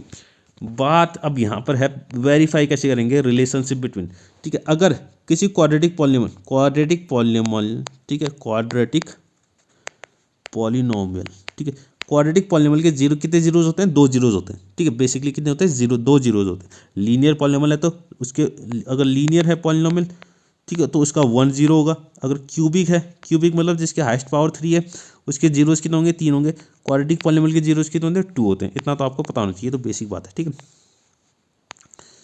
ठीक है, आपने स्कूल में भी पढ़ाई होगा। तो क्वाड्रेटिक पॉलिनोमियल, तो इसके क्वाड्रेटिक पॉलिनोमियल के जीरोज कितने होते हैं, 2 होते हैं, ठीक है। तो वो मैंने मान लिया अल्फा एंड बीटा, 2 जीरोज क्या मान लिया, अल्फा और बीटा, ठीक है। तो इन जीरोज के बीच में, और ये जो क्वाड्रेटिक इक्वेशन है, जो क्वाड्रेटिक पॉलिनोमियल है, तो वो क्या होती है, ax square plus bx plus c, यही तो होती है क्वाड्रेटिक पॉलिनोमियल। इसको मैं अगर px इक्वल टू लिख लूँ, ये px equal to quadratic polynomial कितना होता है, px is equal to ax square plus bx plus c, और ये इसके जीरोज क्या होंगे, अल्फा और बीटा। तो इस अल्फा बीटा में, और इसके जो कोफिशिएंट है, कोफिशिएंट का मतलब क्या होता है, ये a b और c, ये 3 कोफिशिएंट है इसके, और ये अल्फा और बीटा, इनके बीच में कोई एक रिलेशनशिप होता है। क्या होता है, एक रिलेशनशिप होता है। वो क्या होता है, जरा मैं यहाँ देखता हूँ, यहाँ बताता हूँ, ठीक है। सम ऑफ जीरोज, ये सम ऑफ जीरोज यानी कि अल्फा प्लस बीटा, ये बराबर होता है इसके -b/a के। कितना होता है, -b/a के बराबर। बी आप समझ रहे हैं ना, बी का मतलब क्या है, बी का मतलब है एक्स का कोफिशिएंट, एक्स का कोफिशिएंट, और ए का मतलब है क्या, एक्स स्क्वायर का कोफिशिएंट, एक्स स्क्वायर का कोफिशिएंट। तो अल्फा प्लस बीटा दोनों रूट्स या दोनों जीरोस का जो सम होता है वो किसके बराबर होता है, माइनस बी अपॉन ए के बराबर, माइनस बी अपॉन ए के बराबर, माइनस बी अपॉन ए के बराबर, ठीक है। और इनका जो प्रोडक्ट होता है, ठीक है, जीरोस का जो प्रोडक्ट होता है वो किसके बराबर होता है, सी अपॉन ए के बराबर, सी अपॉन ए के बराबर। तो ये होता है रिलेशन, ये होता है क्या, रिलेशन जीरोस और कोएफिशिएंट के बीच में। तो हमें ये वेरीफाई भी करना है कि हमें ये वेरीफाई करना है कि हाँ ये दोनों क्या, ये दोनों चीज़ क्या आ रही हैं, बराबर भी आ रही हैं कि नहीं आ रही हैं, हमें ये वेरीफाई करना है, ठीक है। तो क्वेश्चन की बात करते हैं, ठीक है। ये मैंने समझा दिया कि रिलेशन क्या होता है, क्वाड्रेटिक पॉलिनोमियल क्या होती है, ये सब मैंने समझा दिया, ठीक है। अब हम करते हैं क्वेश्चन का शुरुआत, ठीक है। क्वेश्चन में क्वाड्रेटिक पॉलिनोमियल क्या दिया हुआ है, क्वाड्रेटिक पॉलिनोमियल हमें दिया हुआ है 4u² + 8u। तो इसको मैं, इसमें वेरिएबल कौन है, u है, तो पी यू लिखना पड़ेगा, पॉलिनोमियल का नाम क्या लिखना पड़ेगा, पी यू, यानी कितना है 4u² + 8u। इतना ही था ना, मैं देखा नहीं मैंने, हाँ 4u² + 8u, ठीक है। ये हमारी क्या है, पॉलिनोमियल है। पहले तो इसके जीरोज निकालते हैं, इसके जीरोज कैसे निकालेंगे, 4u + 8u। अभी मैंने बताया जीरोज, जब भी पॉलिनोमियल के जीरोज निकालते हैं तो इक्वल टू क्या पुट कर लेते हैं, जीरो लग लेते हैं, जीरो हमने पुट कर दिया। तो ये इसमें कुछ कॉमन आ रहा है, क्या कॉमन आ रहा है, एक तो 4 कॉमन आ रहा है और u भी कॉमन आ रहा है। 4u को हमने कॉमन ले लिया, अंदर बचेगा कितना, 4u कॉमन ले लिया, तो यहाँ से बचा u प्लस, और यहाँ से बचेगा 4 कॉमन ले लिया, सिर्फ 2 बचेगा, तो u + 2 आ गया, = 0 हो गया, ठीक है। अब एक काम करना है हमें, 4u, ठीक है, एक काम करते हैं, ये मैंने 4u, एक बार इस 4u को = 0 कर देंगे, और एक बार u + 2 = 0 कर देंगे, ठीक है। आपको जीरोज निकालना तो आता होगा ना, ठीक है। एक बार u + 2 = 0, अगर 4u = 0 तो u की वैल्यू एक कितनी आ जाएगी, 0 आ जाएगी, और यहाँ u + 2 = 0 तो u की वैल्यू कितनी आ जाएगी, -2 आ जाएगी। तो ये दो जीरोज आ गए हमारे पास, क्या आ गए, ये दो जीरोज आ गए। ये अल्फा इक्वल कितना आ गया, अल्फा = 0 लिख सकता हूँ, और बीटा इक्वल कितना आ गया, -2 आ गया, ठीक है। अल्फा = 0 और बीटा = -2, ठीक है, ये हो गया। और यहाँ ये जो हमारी पॉलिनोमियल है, इस पॉलिनोमियल में देखिए जरा ए बी सी की वैल्यू कितनी है, ए की वैल्यू कितनी है, यानी कि ये जो स्क्वायर वाला टर्म है, स्क्वायर वाले टर्म का जो कोफिशिएंट होता है उसको ए कहते हैं, यानी कि 4 आ गया। और बी यानी कि ये जो यू का कोफिशिएंट कितना है, 8 है, यू का कोफिशिएंट कितना है, 8 है, तो ये 0 आ गया। और सी का मतलब होता है कांस्टेंट टर्म। अब कांस्टेंट टर्म तो कुछ है ही नहीं इसमें, कांस्टेंट टर्म तो क्या है इसमें, कुछ है ही नहीं, तो 0 आ जाएगा। तो ए बी सी की वैल्यू भी आ गई, और अल्फा और बीटा की वैल्यू भी आ गई। अब बस वेरीफाई करना बाकी है, क्या करना है, वेरीफाई करना है हमें, ठीक है। यहाँ पर लिखते हैं ना, वेरिफिकेशन, ठीक है। अब क्या कर रहे हैं हम, वेरीफाई कर रहे हैं, ठीक है। तो वेरीफाई कर रहे हैं तो पहले अल्फा + बीटा निकाल लेते हैं, ठीक है। अल्फा + बीटा निकाल लेते हैं। अल्फा कितना आया था, अल्फा 0 था, और बीटा कितना था, -2 था, ठीक है। अल्फा हमारे पास 0 है, और ठीक है, अल्फा हमारे पास कितना है, 0 है, और बीटा कितना है, -2 है, ठीक है। तो इन दोनों को ऐड करना है, यानी कि 0 + -2, तो 0 + -2 यानी कि 0 - 2, और 0 - 2 कितना होता है, -2 ही होता है। तो अल्फा + बीटा की वैल्यू कितनी आ रही है, -2 आ रही है। हमने अभी देखा था अल्फा + बीटा, यहाँ पर देखना, अल्फा + बीटा जो है किसके बराबर होता है, -b/a के बराबर होता है। तो हमें चेक करना है कि हाँ ये -b/a के बराबर आ रहा है कि नहीं आ रहा है। तो -b/a की वैल्यू भी निकालो, -b/a की वैल्यू कितनी आएगी, तो b की वैल्यू कितनी है, 8 है, b की वैल्यू कितनी है, 8 है, और a की वैल्यू कितनी है, 4 है, ठीक है। b की वैल्यू 8 है, ये -8 हो जाएगा, क्योंकि -b है ना, और a की वैल्यू कितनी है, 4 है, तो 4 इसको कट किया, -2। हाँ दोनों क्या आ रहे हैं, बराबर आ रहे हैं, यानी कि अल्फा + बीटा किसके बराबर आ रहा है, -b/a के बराबर आ रहा है, यानी कि ये क्या हो गया, वेरीफाइड। हाँ बिल्कुल वेरीफाई कर दिया, यानी कि हमारा क्या आ रहा है, बिल्कुल सही आ रहा है। एक और चीज़ वेरीफाई करनी है हमें, ठीक है, प्रोडक्ट भी तो वेरीफाई करना है। तो अल्फा × बीटा, तो पहले निकालेंगे अल्फा × बीटा, ठीक है। अल्फा × बीटा, अल्फा कितना है, 0 है, इंटू बीटा कितना है, -2 है, तो -2 × 0 कितना होता है, 0 ही हो जाएगा। 0 से आप कुछ भी मल्टीप्लाई करो 0 ही आएगा, ठीक है। और हमने अभी देखा था, फर्स्ट में देखा था, अल्फा × बीटा किसके बराबर होता है, c/a के बराबर होता है। और c की वैल्यू कितनी दे रखी है, c की वैल्यू हमारे पास कितनी है, 0 है, और a की वैल्यू 4 है। c की वैल्यू 0 है, c की वैल्यू 0 है, और a की वैल्यू कितनी है, 4 है, तो 0/4 कितना होता है, 0। तो यहाँ भी दोनों क्या आ रहे हैं, बराबर आ रहे हैं। अल्फा × बीटा = कितना आ रहा है, c/a आ रहा है, तो ये भी वेरीफाई हो गया, बिल्कुल सही आ रहा है, ठीक है। ये भी क्या है, वेरीफाई हो गया, बिल्कुल सही आ रहा है। तो हमने जीरोज भी निकाल लिए और वेरीफाई भी कर दिया, ठीक है। बात करते हैं 12th क्वेश्चन की। 12th क्वेश्चन देखिए, 12th क्वेश्चन क्या कह रहा है, find 2 numbers whose sum is 27 and product is 182। दो ऐसे नंबर निकालें जिनका सम, जिनका योग यानी कितना हो, 27 हो, और इनका गुणनफल कितना हो, 182 हो, ठीक है। तो लेट 2 नंबर्स में मान लेता हूँ, late 2 numbers are x and y, वो दो नंबर मैंने कितने मान लिए x and y, तो इनका सम कितना होना चाहिए 27, यानी कि x plus y is to कितना होना चाहिए 27 होना चाहिए। x plus y equal to कितना होना चाहिए 27। यहाँ से मैं अगर y की वैल्यू निकाल लूँ, यहाँ से y की वैल्यू अगर निकाल लूँ कितना आ जाएगा, y इक्वल टू आ जाएगा 27 माइनस एक्स। इसको इक्वेशन 1 लिख दिया, इसको कितना लिख दिया इक्वेशन 1 लिख दिया। अब यहाँ दूसरी जगह देखिएगा, इनका प्रोडक्ट कितना होना चाहिए, यानी कि x इंटू वाई कितना आना चाहिए 182 आना चाहिए। कितना आना चाहिए 182। इस y को उठा के मैंने यहाँ रख दिया है, ठीक है। इस y की वैल्यू मैंने उठा के कहाँ रख दी, y की जगह पे कितना रख सकते हैं 27 माइनस एक्स, ठीक है। 27 माइनस एक्स इक्वल टू 182, ठीक है। इस x को अंदर मल्टीप्लाई करेंगे तो 27x minus x square is equal to 182। इतना आपको समझ में आ गया होगा, ठीक है। बेसिक कैलकुलेशन है, ज़्यादा मुश्किल नहीं है, ठीक है। तो 27 minus x square equal to 182। अब एक काम करेंगे इसमें, क्योंकि एक्स स्क्वायर नेगेटिव आ रहा है ना, तो इन दोनों को उठा के, इन दोनों को 27 और एक्स, इन दोनों को उठा के कहाँ ले आएंगे, उस साइड ले जाते हैं, ठीक है। दोनों को उठा के मैं उस साइड लेके जा रहा हूँ, ठीक है। तो दोनों को उठा के ले गए तो एक्स स्क्वायर नेगेटिव था तो वहाँ जाके क्या हो जाएगा, प्लस हो जाएगा, और 27x पॉजिटिव था तो वहाँ जाके माइनस हो जाएगा, और 182 तो जैसा है वैसा ही रहेगा। तो ये क्या लग रही है आपको, कैसा दिख रहा है, ये हमारी क्या है क्वाड्रेटिक इक्वेशन है। ये क्या है क्वाड्रेटिक इक्वेशन है। तो इसको सॉल्व करना है, ठीक है। तो 182 के ऐसे फैक्टर जिनको प्लस करके 27 आ जाए, 182 के ऐसे फैक्टर जिनको प्लस करके 27 आ जाए, ठीक है। अब आप निकाल ही लोगे, ठीक है। मैं यहाँ सीधे लिख रहा हूँ, ठीक है। कितना होता है 14 प्लस 13 होता है, कितना होता है 14 प्लस 13 होता है, बाहर से x आ गया प्लस 82, 182 इज इक्वल टू 0, ठीक है। तो एक्स स्क्वायर सॉल्व करना है तो ये हो जाएगा minus 14x minus 13x plus 182 is equal to 0, ठीक है। इन दोनों में से कुछ कॉमन, इन दोनों में से कुछ कॉमन, तो इन दोनों में से क्या कॉमन आ रहा है, x कॉमन आ रहा है तो x माइनस 14 हो गया। इन दोनों में से कॉमन आ रहा है माइनस 13, तो ये आ जाएगा x माइनस 14 हो गया, इक्वल टू कितना आ गया 0। तो x माइनस 14 और x माइनस 13 इक्वल टू 0। तो x की दो वैल्यू आ गई, x की एक तो वैल्यू आ गई 14 और x की एक वैल्यू आ गई 13, ठीक है। तो x की दो वैल्यू आ गई तो y की भी दो वैल्यूज आएंगी, ठीक है। y की वैल्यू कहाँ से निकलेगी, ये जो इक्वेशन 1 दिख रही है आपको, इक्वेशन 1 यहाँ से निकलेगी y की वैल्यू, ठीक है। तो मान लेते हैं इफ x की दो वैल्यू आई ना, if x is equal to 13, अगर x की वैल्यू कितनी है 13 है, तो from equation 1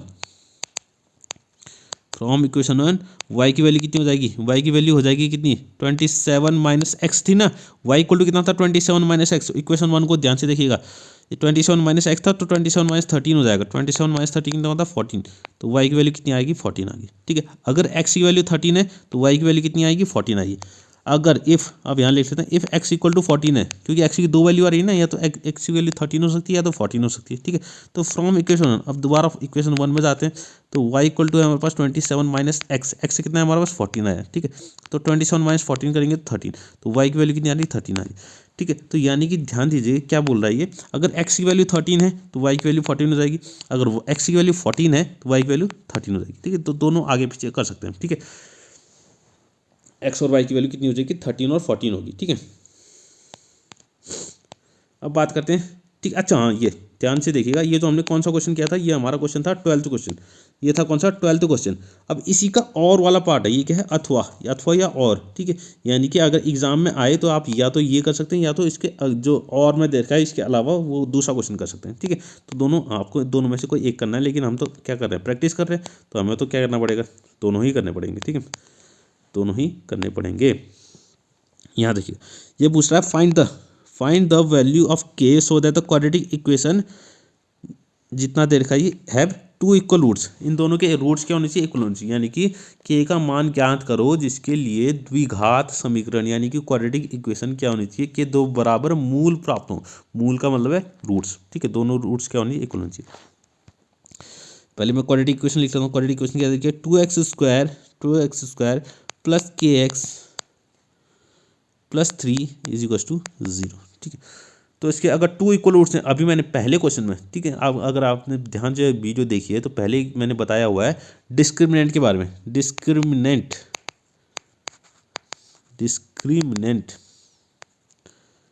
D is equal कितना होता है बी स्क्वायर माइनस 4ac। उसमें मैंने बताया हुआ है अगर रूट्स क्या होते हैं इक्वल कब होते हैं, दोनों रूट्स इक्वल कब होंगे जब डी की वैल्यू कितनी होती है 0 होती है, जब डी की वैल्यू कितनी होती है 0, डी इक्वल टू 0। अब ये इसने दिया हुआ है, इसकी रूट्स क्या हैं, बराबर हैं, इसकी रूट्स क्या हैं, इक्वल है, तो यानी डिस्क्रिमिनेंट की वैल्यू कितनी होगी 0 होगी। अगर डी इक्वल टू 0 है इसका मतलब कितना होगा, b square minus 4ac equal to कितना होगा 0 होगा, b square minus 4ac equal to 0 होगा।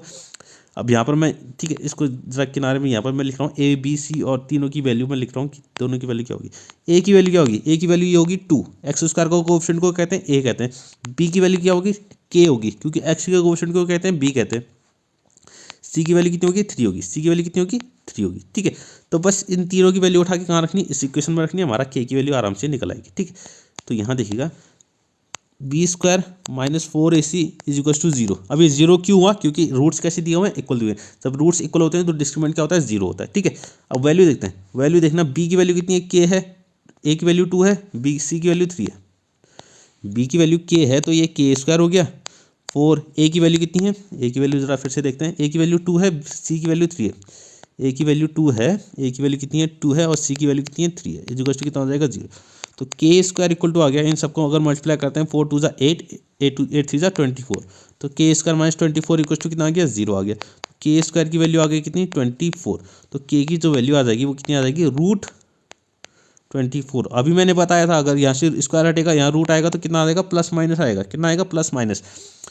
तो रूट 25, अगर रूट 24 का फैक्टर करें तो कितना आता है 2 6 ज़ा 2 1 ज़ा 2, 2 2 ज़ा 4, 2 6 ज़ा 12, 2 3 ज़ा 6 और 3 1 ज़ा 3।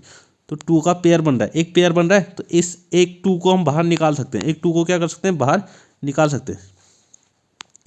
तो के की वैल्यू आ जाएगी, के की वैल्यू आ जाएगी प्लस माइनस, एक 2 को अगर बाहर निकाल दें तो अंदर बचेगा कितना 12, कितना सॉरी 12 कह रहा हूँ, क्या लिख रहा हूँ, ठीक है। एक 2 को अगर मैंने बाहर निकाल दिया अंदर बचेगा कितना सिर्फ 6 ही बचेगा क्या, हाँ 6 बचेगा, ठीक है। 2 रूट 6 आ जाएगा, कितना आ जाएगा 2 रूट 6 हमारी ये आ जाएगी के की वैल्यू। तो हमें के की वैल्यू ही तो निकालनी थी और क्या निकालना था, ठीक है, हमें सिर्फ के की वैल्यू ही तो निकालनी थी, तो ये हमारी के की वैल्यू आ गई, ठीक है। हाँ अब बात करते हैं 13th क्वेश्चन। 13th क्वेश्चन देखिएगा, 13th क्वेश्चन क्या कह रहा है, 13th क्वेश्चन कह रहा है हमसे अ बैग कंटेन्स 3 रेड बॉल्स। अच्छा मैं यहाँ पर लिख लेता हूँ रेड बॉल्स देखिए, रेड बॉल्स कितनी है हमारे पास, रेड बॉल्स है हमारे पास 3, रेड बॉल्स कितनी है 3, 5 ब्लैक बॉल्स, और ब्लैक बॉल कितनी है, ब्लैक बॉल्स है हमारे पास 5, ठीक है। अब ball is drawn at random, ठीक है। तो और टोटल बॉल्स कितनी हो गई फिर, एक बैग में रेड बॉल कितनी है 3 है, और ब्लैक बॉल कितनी है 5 है, तो टोटल बॉल्स कितनी हो गई 8 हो गई, दोनों को ऐड कर देंगे ना, ठीक है 8 हो गए, यानी कि पूरे बैग में 8 बॉल है हमारे पास। अब ball is drawn at random from the bag, अब उस बैग से रैंडमली बिना देखे हुए क्या निकालने, एक बॉल निकालनी है। तो बोला what is the probability that the ball is drawn is red, ठीक है। तो सबसे पहली चीज़ तो हमें निकालनी है प्रोबेबिलिटी, रेड होने की प्रोबेबिलिटी निकालनी है, ठीक है। तो इसमें पहला पार्ट देखा है probability of getting red ball, ठीक है। रेड बॉल निकालने की प्रोबेबिलिटी, यानी कि इसको शॉर्ट में ऐसे पी और ब्रैकेट में रेड ऐसे लिख लेंगे, ठीक है। तो कोई भी चीज़ निकालने की प्रोबेबिलिटी कैसे निकालते हैं, अपॉन में तो टोटल आता है, ठीक है। अपॉन में क्या हो जाएगा टोटल कितना हमारे पास 8 है, और रेड निकालने की प्रोबेबिलिटी है, तो रेड बॉल कितनी है हमारे पास, रेड बॉल हमारे पास है कितनी 3, रेड बॉल कितनी है हमारे पास 3 है, रेड बॉल कितनी है, रेड बॉल हमारे पास 3 है, और ब्लैक बॉल कितनी है 5 है। तो रेड बॉल निकालने की प्रोबेबिलिटी निकालनी है, यानी 3 है, कितना है 3, तो यानी कि 3 अपॉन कितना आ जाएगा 8 आ जाएगा, 3 अपॉन 8, तो ये हो गई रेड निकालने की प्रोबेबिलिटी, ठीक है। अब दूसरा हमसे पूछा हुआ है find the probability of not getting off not red, red नहीं आने की प्रोबेबिलिटी निकालनी है, ठीक है। तो रेड कोई भी चीज़ अगर नहीं आने की प्रोबेबिलिटी निकालनी होती है, हमें क्या निकालनी होती है, कोई भी चीज़ नहीं आने की प्रोबेबिलिटी, यानी कि P probability of not red, यानी कि रेड नहीं आने की प्रोबेबिलिटी। तो पहले आप उसके होने की प्रोबेबिलिटी निकालो, क्या निकालो उसके होने की प्रोबेबिलिटी। जैसे हमने पी ऑफ रेड निकालना है, रेड के निकलने की प्रोबेबिलिटी कितनी है 3 अपॉन 8 है, तो रेड के नहीं निकलने की प्रोबेबिलिटी कितनी हो जाएगी, इसको 1 माइनस कर देंगे, 1 में से इसकी प्रोबेबिलिटी, इसके होने की प्रोबेबिलिटी निकाल लेंगे, ठीक है। अगर कोई भी चीज़ नहीं होने की प्रोबेबिलिटी निकालनी है तो पहले उसके होने की प्रोबेबिलिटी निकालो, ठीक है, और फिर 1 में से उस प्रोबेबिलिटी को माइनस कर दो तो उसके नहीं होने की प्रोबेबिलिटी निकल आएगी, ठीक है। तो एलसीएम कितना आ रहा है 8 आ जाएगा, एलसीएम कितना आ जाएगा 8 आ जाएगा, ऊपर आ जाएगा 8 माइनस 3, तो 8 माइनस 3 कितना होता है 5 अपॉन 8, तो हमारा आंसर आ गया 5 अपॉन 8। तो नहीं होने की प्रोबेबिलिटी कितनी होगी इसकी नहीं होने की प्रोबेबिलिटी होगी 5/8 और होने की प्रोबेबिलिटी कितनी होगी, रेड बॉल निकलने की प्रोबेबिलिटी कितनी होगी 3/8 और रेड बॉल नहीं निकलने की प्रोबेबिलिटी कितनी होगी 5/8 होगी। ठीक है, तो प्रोबेबिलिटी का क्वेश्चन आसान था, ज़्यादा मुश्किल नहीं था। ठीक है, हाँ ये आ गया स्टैटिस्टिक्स का क्वेश्चन। फिर से find the values of x and y in the following table. X और वाई हमें क्या निकालना है, इस टेबल में एक्स और वाई की वैल्यू निकालनी है। ठीक है, तो यहाँ देखिएगा, पहले तो ये देखिएगा, ये हमारे क्या देख रहे हैं, टर्म्स देख रहे हैं, ये टर्म्स देख रहे हैं, ये फ्रीक्वेंसी है, ये क्यूमुलेटिव फ्रीक्वेंसी है सी एफ, अगर आपको याद हो कि सी एफ क्या होता है। ठीक है, तो पहले एक बार मैं टेबल बना लेता हूँ, ये 2 4 6 8 10 2 4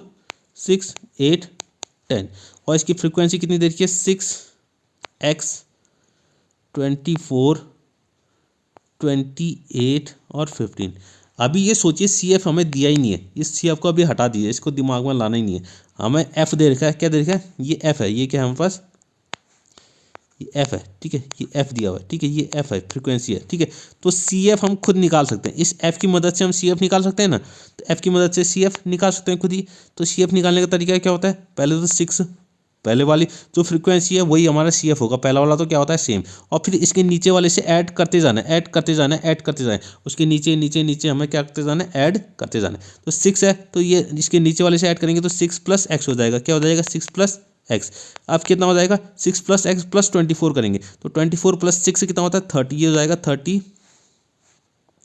ये एरो है। ठीक है, 30 + x हो जाएगा। अब 30 + x को हम ऐड करेंगे किससे 28 से, तो 28 + 30, 28 + 30 कितना होता है, 28 + 30 होता है हमारे पास कितना 58, तो हो जाएगा 58 + x आ जाएगा। और 58 + x को 15 से ऐड करेंगे कितना आ जाएगा 58 + 15, तो 58 + 15 ये होता है हमारे पास कितना 73, हाँ 73 + x आ जाएगा। ठीक है, तो ये आ गया सी एफ, ये जो हमने निकाला है सी एफ, ये सी एफ क्या आ गया जो हमने निकाला है। ठीक है, अब जो दिया हुआ है उस सी एफ को देखते हैं, वो सी एफ कितना दिया हुआ है, वो सी एफ दिया हुआ है, पहला 6 है, दूसरा कितना है 26 है। ठीक है, तीसरा है 50, फिर y और फिर 93। ठीक है, 93। तो अब दोनों सी एफ को हमें एक साथ कंपेयर करना है, दोनों सी एफ को क्या करना है कंपेयर करना है। ठीक है, तो यानी कि कंपेयर करना है, तो देखिए ज़रा कंपेयर करने में क्या हो रहा है, यानी कि 6 + x बराबर होगा किसके 26 के, यानी कि 6 + x जो आ रहा है वो किसके बराबर आ रहा है 26 के बराबर आ रहा है। तो x की वैल्यू कितनी हो जाएगी 26 - x हो जाएगी, यानी कि x की वैल्यू आ गई 20, x की वैल्यू कितनी आ गई 20 आ गई। और y वाला ये y वाला किसके बराबर है 58 + x जो है y के बराबर है, अगले पेज में देखिएगा 58 + x जो है वो y के बराबर है। ठीक है, और 58 + x की वैल्यू हम निकाल चुके हैं 20 आई थी, अभी हम निकाले थे ना, तो 50 + 20 कितना आ गया 78, तो y की वैल्यू कितनी आ गई 78 आ गई। ठीक है, तो x और y दोनों की वैल्यू हमारी निकल गई। ठीक है, अगर समझ में नहीं आया आपको तो आप कमेंट कीजिएगा। ठीक है, वैसे ज़्यादा मुश्किल नहीं है, मैंने समझा दिया अच्छे से। ठीक है, पहले हमने क्या किया, जो फ्रीक्वेंसी दी थी वो फ्रीक्वेंसी तो ठीक है, फिर हमने अपनी तरफ से जैसे हम सी एफ निकालते हैं फ्रीक्वेंसी से ही हमने सी एफ खुद निकाला। ठीक है, और फिर जो दिया हुआ था पहले फिर वो लिखा हमने, पहले जो हमने निकाला और जो दिया था फिर दोनों को इक्वल कर दिया, और दोनों जो चीज़ हमें निकालनी थी हमने वो निकाल ली फिर। ठीक है, अब बात करते हैं 15th क्वेश्चन की। 15th क्वेश्चन में देखिए, 15th क्वेश्चन में कह रहा है प्रूव दैट, क्या कह रहा है prove that the length of tangent drawn from an external point of a circle are equal. ये हमारी एक थ्योरम भी है। ठीक है, ये एक थ्योरम भी है। ठीक है, तो एक सर्कल बना लेते हैं, ये हमारे पास सर्कल है, ये हमारे पास सेंटर हो गया। ठीक है, अब ये कह रहा है एक्सटर्नल पॉइंट यानी कि बाहर, ठीक है किसी बाहरी बिंदु से, यानी कि कोई हमारे सर्कल से बाहर क्या एक बिंदु है, यहाँ से हमें एक 2 टेंजेंट ड्रॉ करने हैं। क्या करने हैं 2 टेंजेंट, एक टेंजेंट ये हो गया, एक टेंजेंट ये हो गया। ठीक है, इसको आगे भी बढ़ा सकते हैं। ठीक है, ये 2 टेंजेंट हो गए। ठीक है, इस टेंजेंट को मैं नाम देता हूँ पी, और जहाँ पर ये जो पॉइंट ऑफ कॉन्टैक्ट जहाँ पर ये सर्कल को टच करते हैं उसको कहते हैं पॉइंट ऑफ कॉन्टैक्ट। क्या कहते हैं पॉइंट ऑफ कॉन्टैक्ट, तो ए और बी हो गए। ये हमारे पास रेडियस है, ये जहाँ पर पॉइंट ऑफ कॉन्टैक्ट है उसको मैं सेंटर से ज्वाइन कर दे रहा हूँ। क्या कर रहा हूँ सेंटर से ज्वाइन कर दे रहा हूँ। अगर आपने सर्कल थोड़ा सा भी पढ़ा हुआ है तो आपको एक चीज़ पता होगी कि रेडियस, ये जो रेडियस होती है सर्कल की रेडियस होती है, सर्कल की रेडियस और ये हमारा सेंटर है, सर्कल की रेडियस और टेंजेंट का जो पॉइंट ऑफ कांटेक्ट होता है। ठीक है, यहाँ पर एंगल हमेशा कितना बनता है 90 डिग्री बनता है। क्या कितना बनता है 90 डिग्री बनता है। ठीक है, और हमें क्या करना है, एक बीच में से लाइन ड्रॉ कर देनी है, ठीक है। बीच में से लाइन हमने क्या कर दी, ड्रॉ कर दी, और सेंटर को मैंने कह दिया ओ, सेंटर को क्या कह दिया ओ। और हमें प्रूफ क्या करना है कि दोनों टेंजेंट की लेंथ बराबर है। हमें P A is equal to P B, ये प्रूव करना है। ये जो पी ए टेंजेंट है और पी बी टेंजेंट है, ये दोनों क्या है, इक्वल होंगे, ये हमें प्रूव करना है। ये क्या करना है, प्रूव करना है, ठीक है। ठीक है, तो सबसे पहले गिवन लिखिएगा। गिवन में क्या दे रखा है, P A and P B are tangents. P A और पी बी क्या होंगे, टेंजेंट्स हैं, ठीक है। दोनों क्या है, टेंजेंट्स हैं। और बाय थ्योरम, ठीक है, बाय थ्योरम हम जानते हैं, बाय थ्योरम से क्या हो जाएगा, ये एंगल ए और एंगल बी, ये दोनों के कितने होंगे, 90 डिग्री होंगे, ठीक है। थ्योरम आपको अगर याद हो, सर्कल की थ्योरम क्या कहती है कि रेडियस और टेंजेंट के बीच में जो पॉइंट ऑफ कांटेक्ट पे एंगल बनता है वो कितना बनता है, हमेशा 90 डिग्री बनता है। यानी कि एंगल पी ए ओ और angle P B O, angle P A O is equal to angle P B O, दोनों बराबर होंगे, और किसके बराबर होंगे, 90 डिग्री के बराबर होंगे, ठीक है। तो प्रूफ स्टार्ट करते हैं। अच्छा, फिर हमें टू प्रूफ दैट भी लिखना पड़ेगा। ये प्रूफ वाले जो क्वेश्चन होते हैं ना, उनमें ये सब लिखना पड़ता है। सबसे पहले हम गिवन लिखेंगे, फिर टू प्रूफ दैट लिखेंगे। प्रूफ क्या करना है, प्रूफ हमें करना है P A is to P B, फिर जाके हम प्रूफ स्टार्ट करेंगे, फिर जाके क्या करेंगे, प्रूफ। ये सब लिखने के भी आपको मार्क्स मिलते हैं, ठीक है। ये सब लिखने के भी क्या मिलते हैं, मार्क्स मिलते हैं। तो प्रूफ में क्या करना है हमें, ठीक है। प्रूफ कैसे करेंगे, ये जो ऊपर ट्राइंगल दिख रहा है आपको, अगर मैं इसको ध्यान से ऐसे बताऊँ, वाइट में, ठीक है, इसको जरा, हाँ अब देखिए, ये जो ऊपर ये वाला ट्राइंगल है, ये वाला ट्राइंगल है, और ये जो एक रेड से बना लेते हैं, और ये जो नीचे ट्राइंगल है, ये रेड वाला, ठीक है, व्हाइट वाला और रेड वाला, इन दोनों ट्राइंगल को हमें क्या प्रूव करना है, कॉन्ग्रुएंट प्रूव करना है। इन दोनों ट्राइंगल की क्या प्रूव करना है, कॉन्ग्रुएंट प्रूव करना है, तो हमारा आराम से निकल आएगा, ठीक है। तो कॉन्ग्रुएंट प्रूव करना आपको आता ही है, ठीक है, आपने 9th क्लास में पढ़ा होगा, ठीक है। तो यहाँ देखिए, हम इसमें लिखते हैं इन ट्राइंगल का नाम क्या क्या है, जरा नाम देखिए। नाम क्या है, P A O and P B O. In triangle P A O, in triangle P A O and triangle P B O. तो हमें कोई तीन चीज़ें इक्वल दिखानी है, ठीक है। कोई तीन चीज़ें इक्वल, एक चीज़ तो क्या है, ये O A is equal to कितना हो जाएगा, O B. O A is equal to O B क्यों होगा, क्योंकि दोनों रेडियस हैं, ठीक है। O A is equal to O B, bracket में लिख देंगे रेडियाई, दोनों क्या है, रेडियाई है। और दूसरी चीज़ क्या इक्वल है, ये दोनों एंगल क्या है, 90 डिग्री हैं, ठीक है। Angle P A O is equal to angle P B O क्या है, 90 डिग्री, दोनों कैसे एंगल है, 90 डिग्री है। और तीसरी चीज़ क्या है, ये पी ओ, ये जो बीच में डॉट डॉट लाइन बना रखी है, ये दोनों में क्या है, कॉमन है। तो P O is equal to कितना हो गया, P O is equal to कितना हो गया, पी ओ, ये हो गया कॉमन, दोनों में क्या हो गया, कॉमन, ठीक है। तो साइड एंगल साइड, तो by S A S rule, ठीक है, by S A S congruence rule, ठीक है, कॉन्ग्रुएंस रूल, हमारे दोनों ट्राइंगल क्या हो गए, कॉन्ग्रुएंट हो गए। ट्राइंगल पी ए ओ और P B O, triangle P A O congruent triangle P B O, ठीक है। अब दोनों ट्राइंगल अगर कॉन्ग्रुएंट हो गए, तो by C P C T corresponding side का रेशियो, करस्पॉन्डिंग साइड भी क्या हो जाएंगे, इक्वल हो जाएंगे। तो अगर ये दोनों ट्राइंगल, ये जो व्हाइट वाला ट्राइंगल है और ये रेड वाला ट्राइंगल, ये दोनों क्या हो गए, बराबर हो गए, तो इसका मतलब ये P A is equal to कितना हो जाएगा, पी बी हो जाएगा by C P C T. By C P C T कितना हो जाएगा, P A is equal to P B हो जाएगा, ठीक है। तो ये हमारा क्या गया, प्रूफ, ठीक है। तो ये हमारा प्रूफ हो चुका है, ठीक है। तो ये हमारा 15th क्वेश्चन भी कंप्लीट, ये हमारा आखिरी क्वेश्चन है, ठीक है। इसमें दो क्वेश्चन है, एक और वाला भी होगा इसमें, ठीक है, और वाला क्वेश्चन भी दिया है ना। तो एक तो 16 वाला है, एक इसके बाद एक और होगा, तो इसी का और क्वेश्चन है, ठीक है। हाँ, तो इसमें क्या बोल रहा है, ठीक है, ध्यान से देखिए। फिगर दिया हुआ है, क्या दिया हुआ है, फिगर दिया हुआ है हमें, ठीक है। तो in the given figure L M parallel C B है, एल एम जो है वो सी बी के पैरेलल, ये है एल एम, ये किसके पैरेलल है, सी बी के पैरेलल है। L N parallel C D है, ये एल एन दिया हुआ है, ये सी डी के पैरेलल है, ठीक है। प्रूव दैट, हमें प्रूव करना है A M upon A B is equal to A N upon A D, ठीक है।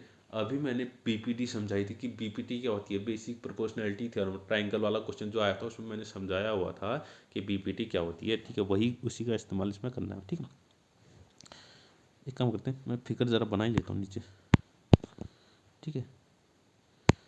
फिगर बनाने से क्या होता है ना, उसमें आराम से हम समझा सकते हैं। ठीक है, एक ये इस तरीके का है। हाँ, तो इसको हमें ज्वाइन करना है यहाँ पर, और एक नीचे है, इसको हम ज्वाइन करना है यहाँ पर। ठीक है, और इसको थोड़ा अलग बनाते हैं। हाँ, ये हमारे पास क्या पैरेलल लाइन है और ये पैरेलल है। ठीक है, नाम लिख लेते हैं। ये ए है हमारे पास, ठीक है, ये एन है, ये डी है, ये कितना है सी है, ये कितना है बी है, ये बी है, और ये एम है। ठीक है, गिवन, पहले गिवन में लिखेंगे। गिवन में वही सब लिखना है जो हमें दे रखा है। गिवन में क्या दे रखा है, L M parallel C B या बी सी। ठीक है, L M parallel C B या बी सी, और दूसरा दे रखा है एल एन पैरेलल है सी डी के। एल एन पैरेलल है किसके, सी डी के। ठीक है, अगर आपको बीपीटी थोड़ी सी भी याद है तो आप आराम से कर सकते हैं इसको। ठीक है, तो सबसे पहले बात करते हैं इन ट्राइंगल ए सी बी। ये जो ऊपर वाला ट्राइंगल दिख रहा है ए सी बी, ये पूरा ट्राइंगल, ये जो मैं येलो से बना रहा हूँ, येलो से मैंने जो डार्क कर दिया है, ये वाला triangle, in triangle A C B या ए बी सी लिख सकते हैं, कोई दिक्कत नहीं है, कोई भी आप नाम लिखें। In triangle A B C, in triangle A B C. ठीक है, ये प्रूव कर दिया मैंने सीधे स्टार्ट, ये प्रूफ हो गया। टू प्रूव दैट में आपको ये भी लिखना पड़ेगा। ठीक है, इसके बाद ये गिवन लिखा हमने, गिवन के बाद आपको ये लिखना पड़ेगा, टू प्रूव दैट लिखेंगे, और फिर ये लिखेंगे जो हमें प्रूव करना है। ठीक है, मैंने सीधे प्रूफ स्टार्ट कर दिया, कोई दिक्कत नहीं है। In triangle A B C. ठीक है, ट्राइंगल ए बी सी में देखिएगा, ट्राइंगल ए बी सी में क्या है, ये एल एम, बीच वाला एल तो बनाया नहीं मैंने, एल एम, ये जो एल एम है पैरेलल है किसके, बी सी के। L M parallel B C है, गिवन दे रखा है ना, एल एम पैरेलल है किसके, ठीक है, बी सी के। In triangle A B C L M parallel है किसके, बी सी के। तो हमने बीपीटी में पढ़ा है, ये जो पैरेलल वाली लाइन होती है किसी भी ट्राइंगल में, जो पैरेलल वाली लाइन होती है जो दो साइड को कट करती है और तीसरी साइड की क्या होती है, पैरेलल होती है, तो वो बराबर रेशियो में कट करती है। तो A M upon B M is to कितना हो जाएगा, A L upon L C by BPT. हाँ, ध्यान से रखिएगा, इन ट्राइंगल एबीसी तो बाई बीपीटी कितना हो जाएगा, बीपीटी बेसिक प्रोपोर्शनैलिटी थ्योरम, जिसको हम थियरस थ्योरम भी कहते हैं कभी कभी। ठीक है, तो A M upon B M is to A L upon L C, A M upon B M is to A L upon L C. ठीक है, इसको हम इक्वेशन 1 कर देते हैं, इसको हमने क्या करते हैं, इक्वेशन 1 लिख दिया। ठीक है, अब बात करते हैं नीचे वाला ट्राइंगल। ठीक है, नीचे वाला ट्राइंगल, ये जो नीचे वाला ट्राइंगल दिख रहा है ए डी सी, ये जो वाइट से बना रहा हूँ मैं, ये जो वाइट से डार्क कर रहा हूँ, इसको ध्यान से देखिएगा। A D C, in triangle A D C, in triangle A D C, इसकी बात करते हैं। इन ट्राइंगल ए डी सी, अब ए डी सी में भी हमें पैरेलल दे रखा है। क्या दे रखा है, पैरेलल कौन कौन है, ये जो एल एन है, ये एल एन पैरेलल है किसके, डी सी के। एल एन पैरेलल है किसके, डी सी के। एल एन पैरेलल है डी सी के, L N parallel D C. तो बाई बीपीटी, तो इसमें भी हम बीपीटी का इस्तेमाल कर सकते हैं। तो बीपीटी क्या होगा, बीपीटी से क्या हो जाएगा, A N upon N D, A N upon N D, और A L upon L C. A N upon N D, A N upon N D equals to A L upon L C. ये हमारी दूसरी equation होगी। ठीक है, अब दोनों equation जरा ध्यान से देखिए। ठीक है, एक काम करते हैं, दोनों इक्वेशन को मैं एक साथ ही लिख लेता हूँ। ठीक है, दोनों इक्वेशन को जरा मैं एक साथ लिख लूँ। दोनों इक्वेशन को अगर एक साथ लिखेंगे तो ये पहली इक्वेशन क्या थी हमारी, A M upon B M equal to A L upon N C. A M upon B M equals to A L upon L C, ये हमारी पहली इक्वेशन थी। ठीक है, और दूसरी इक्वेशन क्या थी, ये रही, A N upon N D equals to A L upon L C. A N upon N D equals to A L upon L C, ये हमारी दूसरी इक्वेशन। तो फ्रॉम 1 and 2 दोनों इक्वेशन को जरा ध्यान से देखो, फ्रॉम 1 and 2।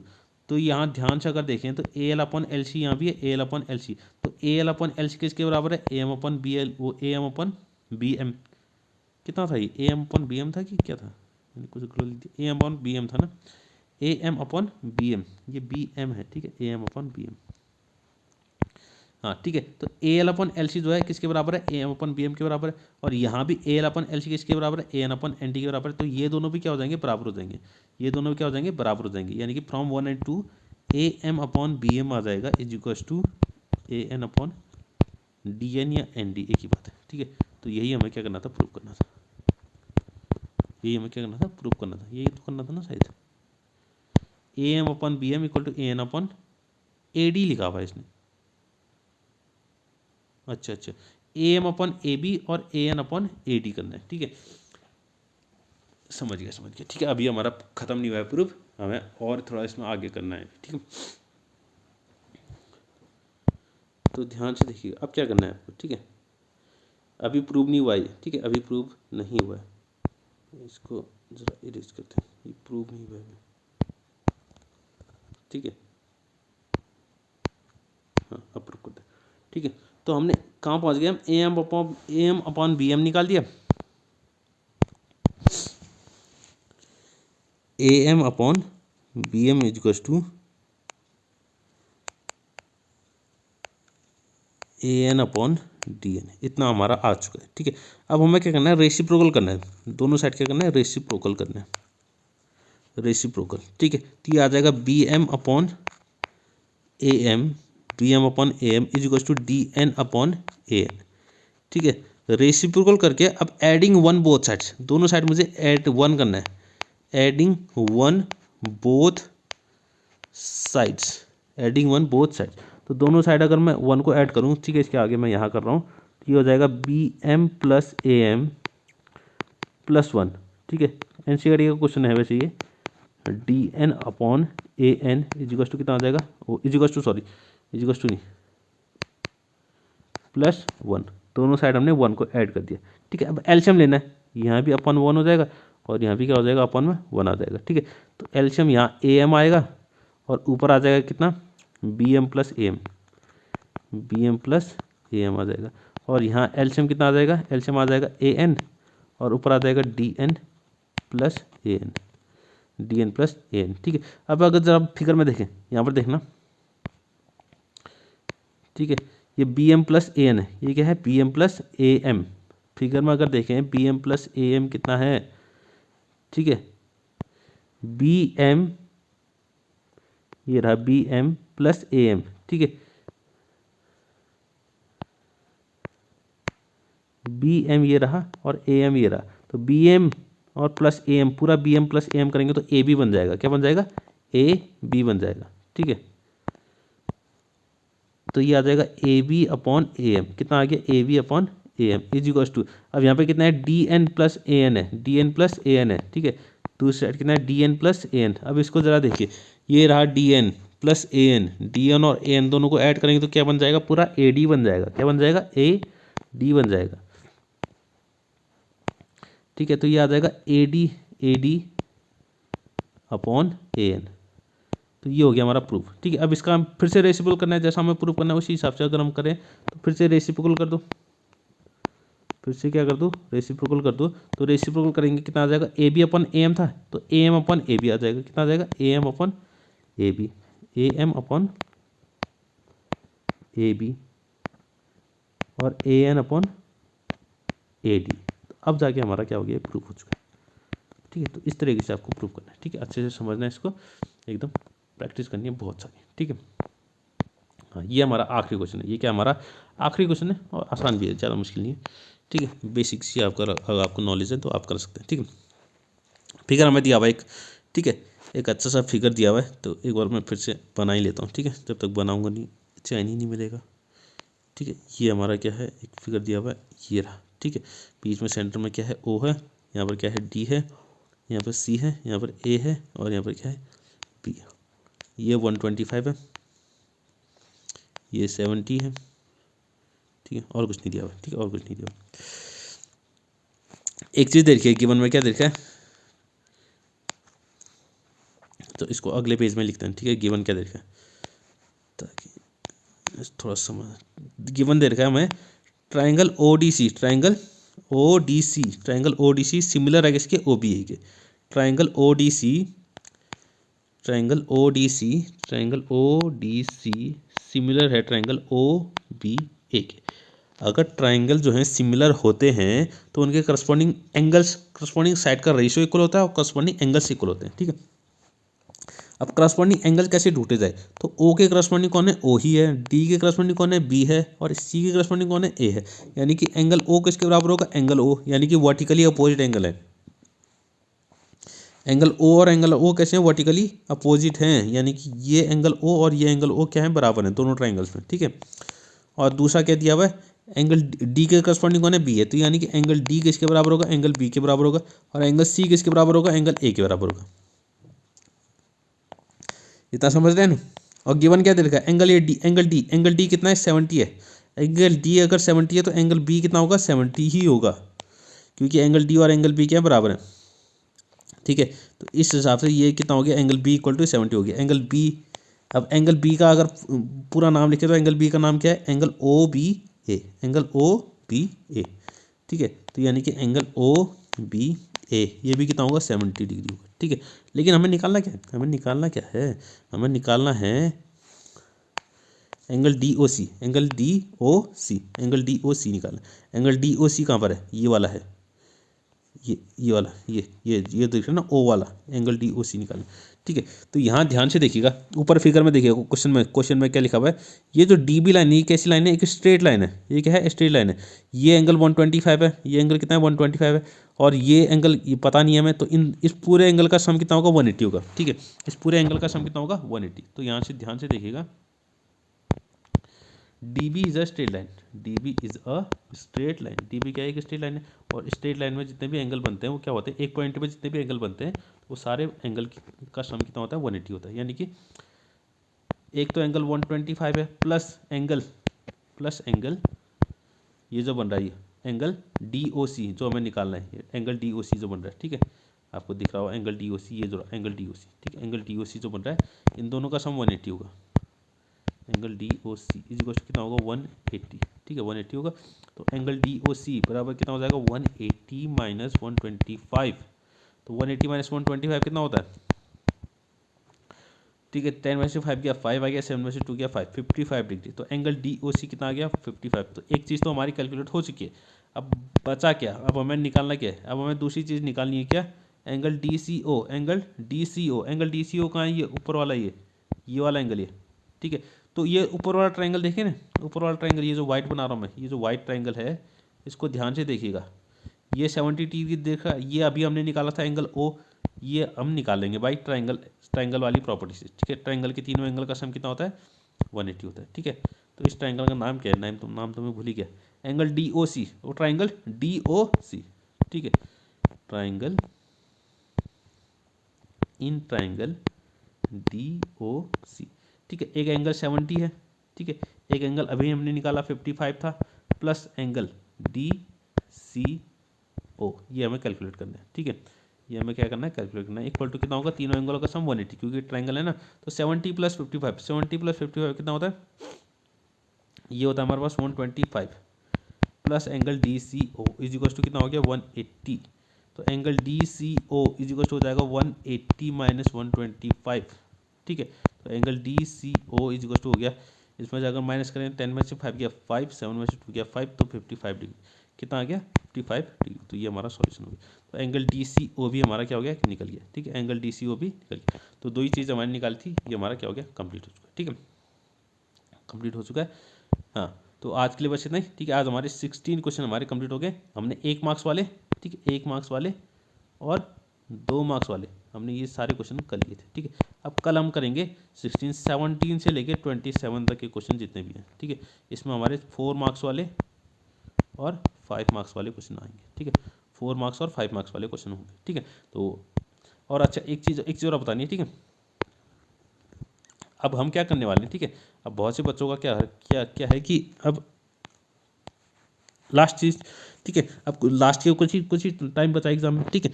तो अब मैं क्या करने वाला हूँ, मैं हर चैप्टर जो भी ईच चैप्टर है, ठीक है, एनसीईआरटी का, ठीक है, एनसीईआरटी का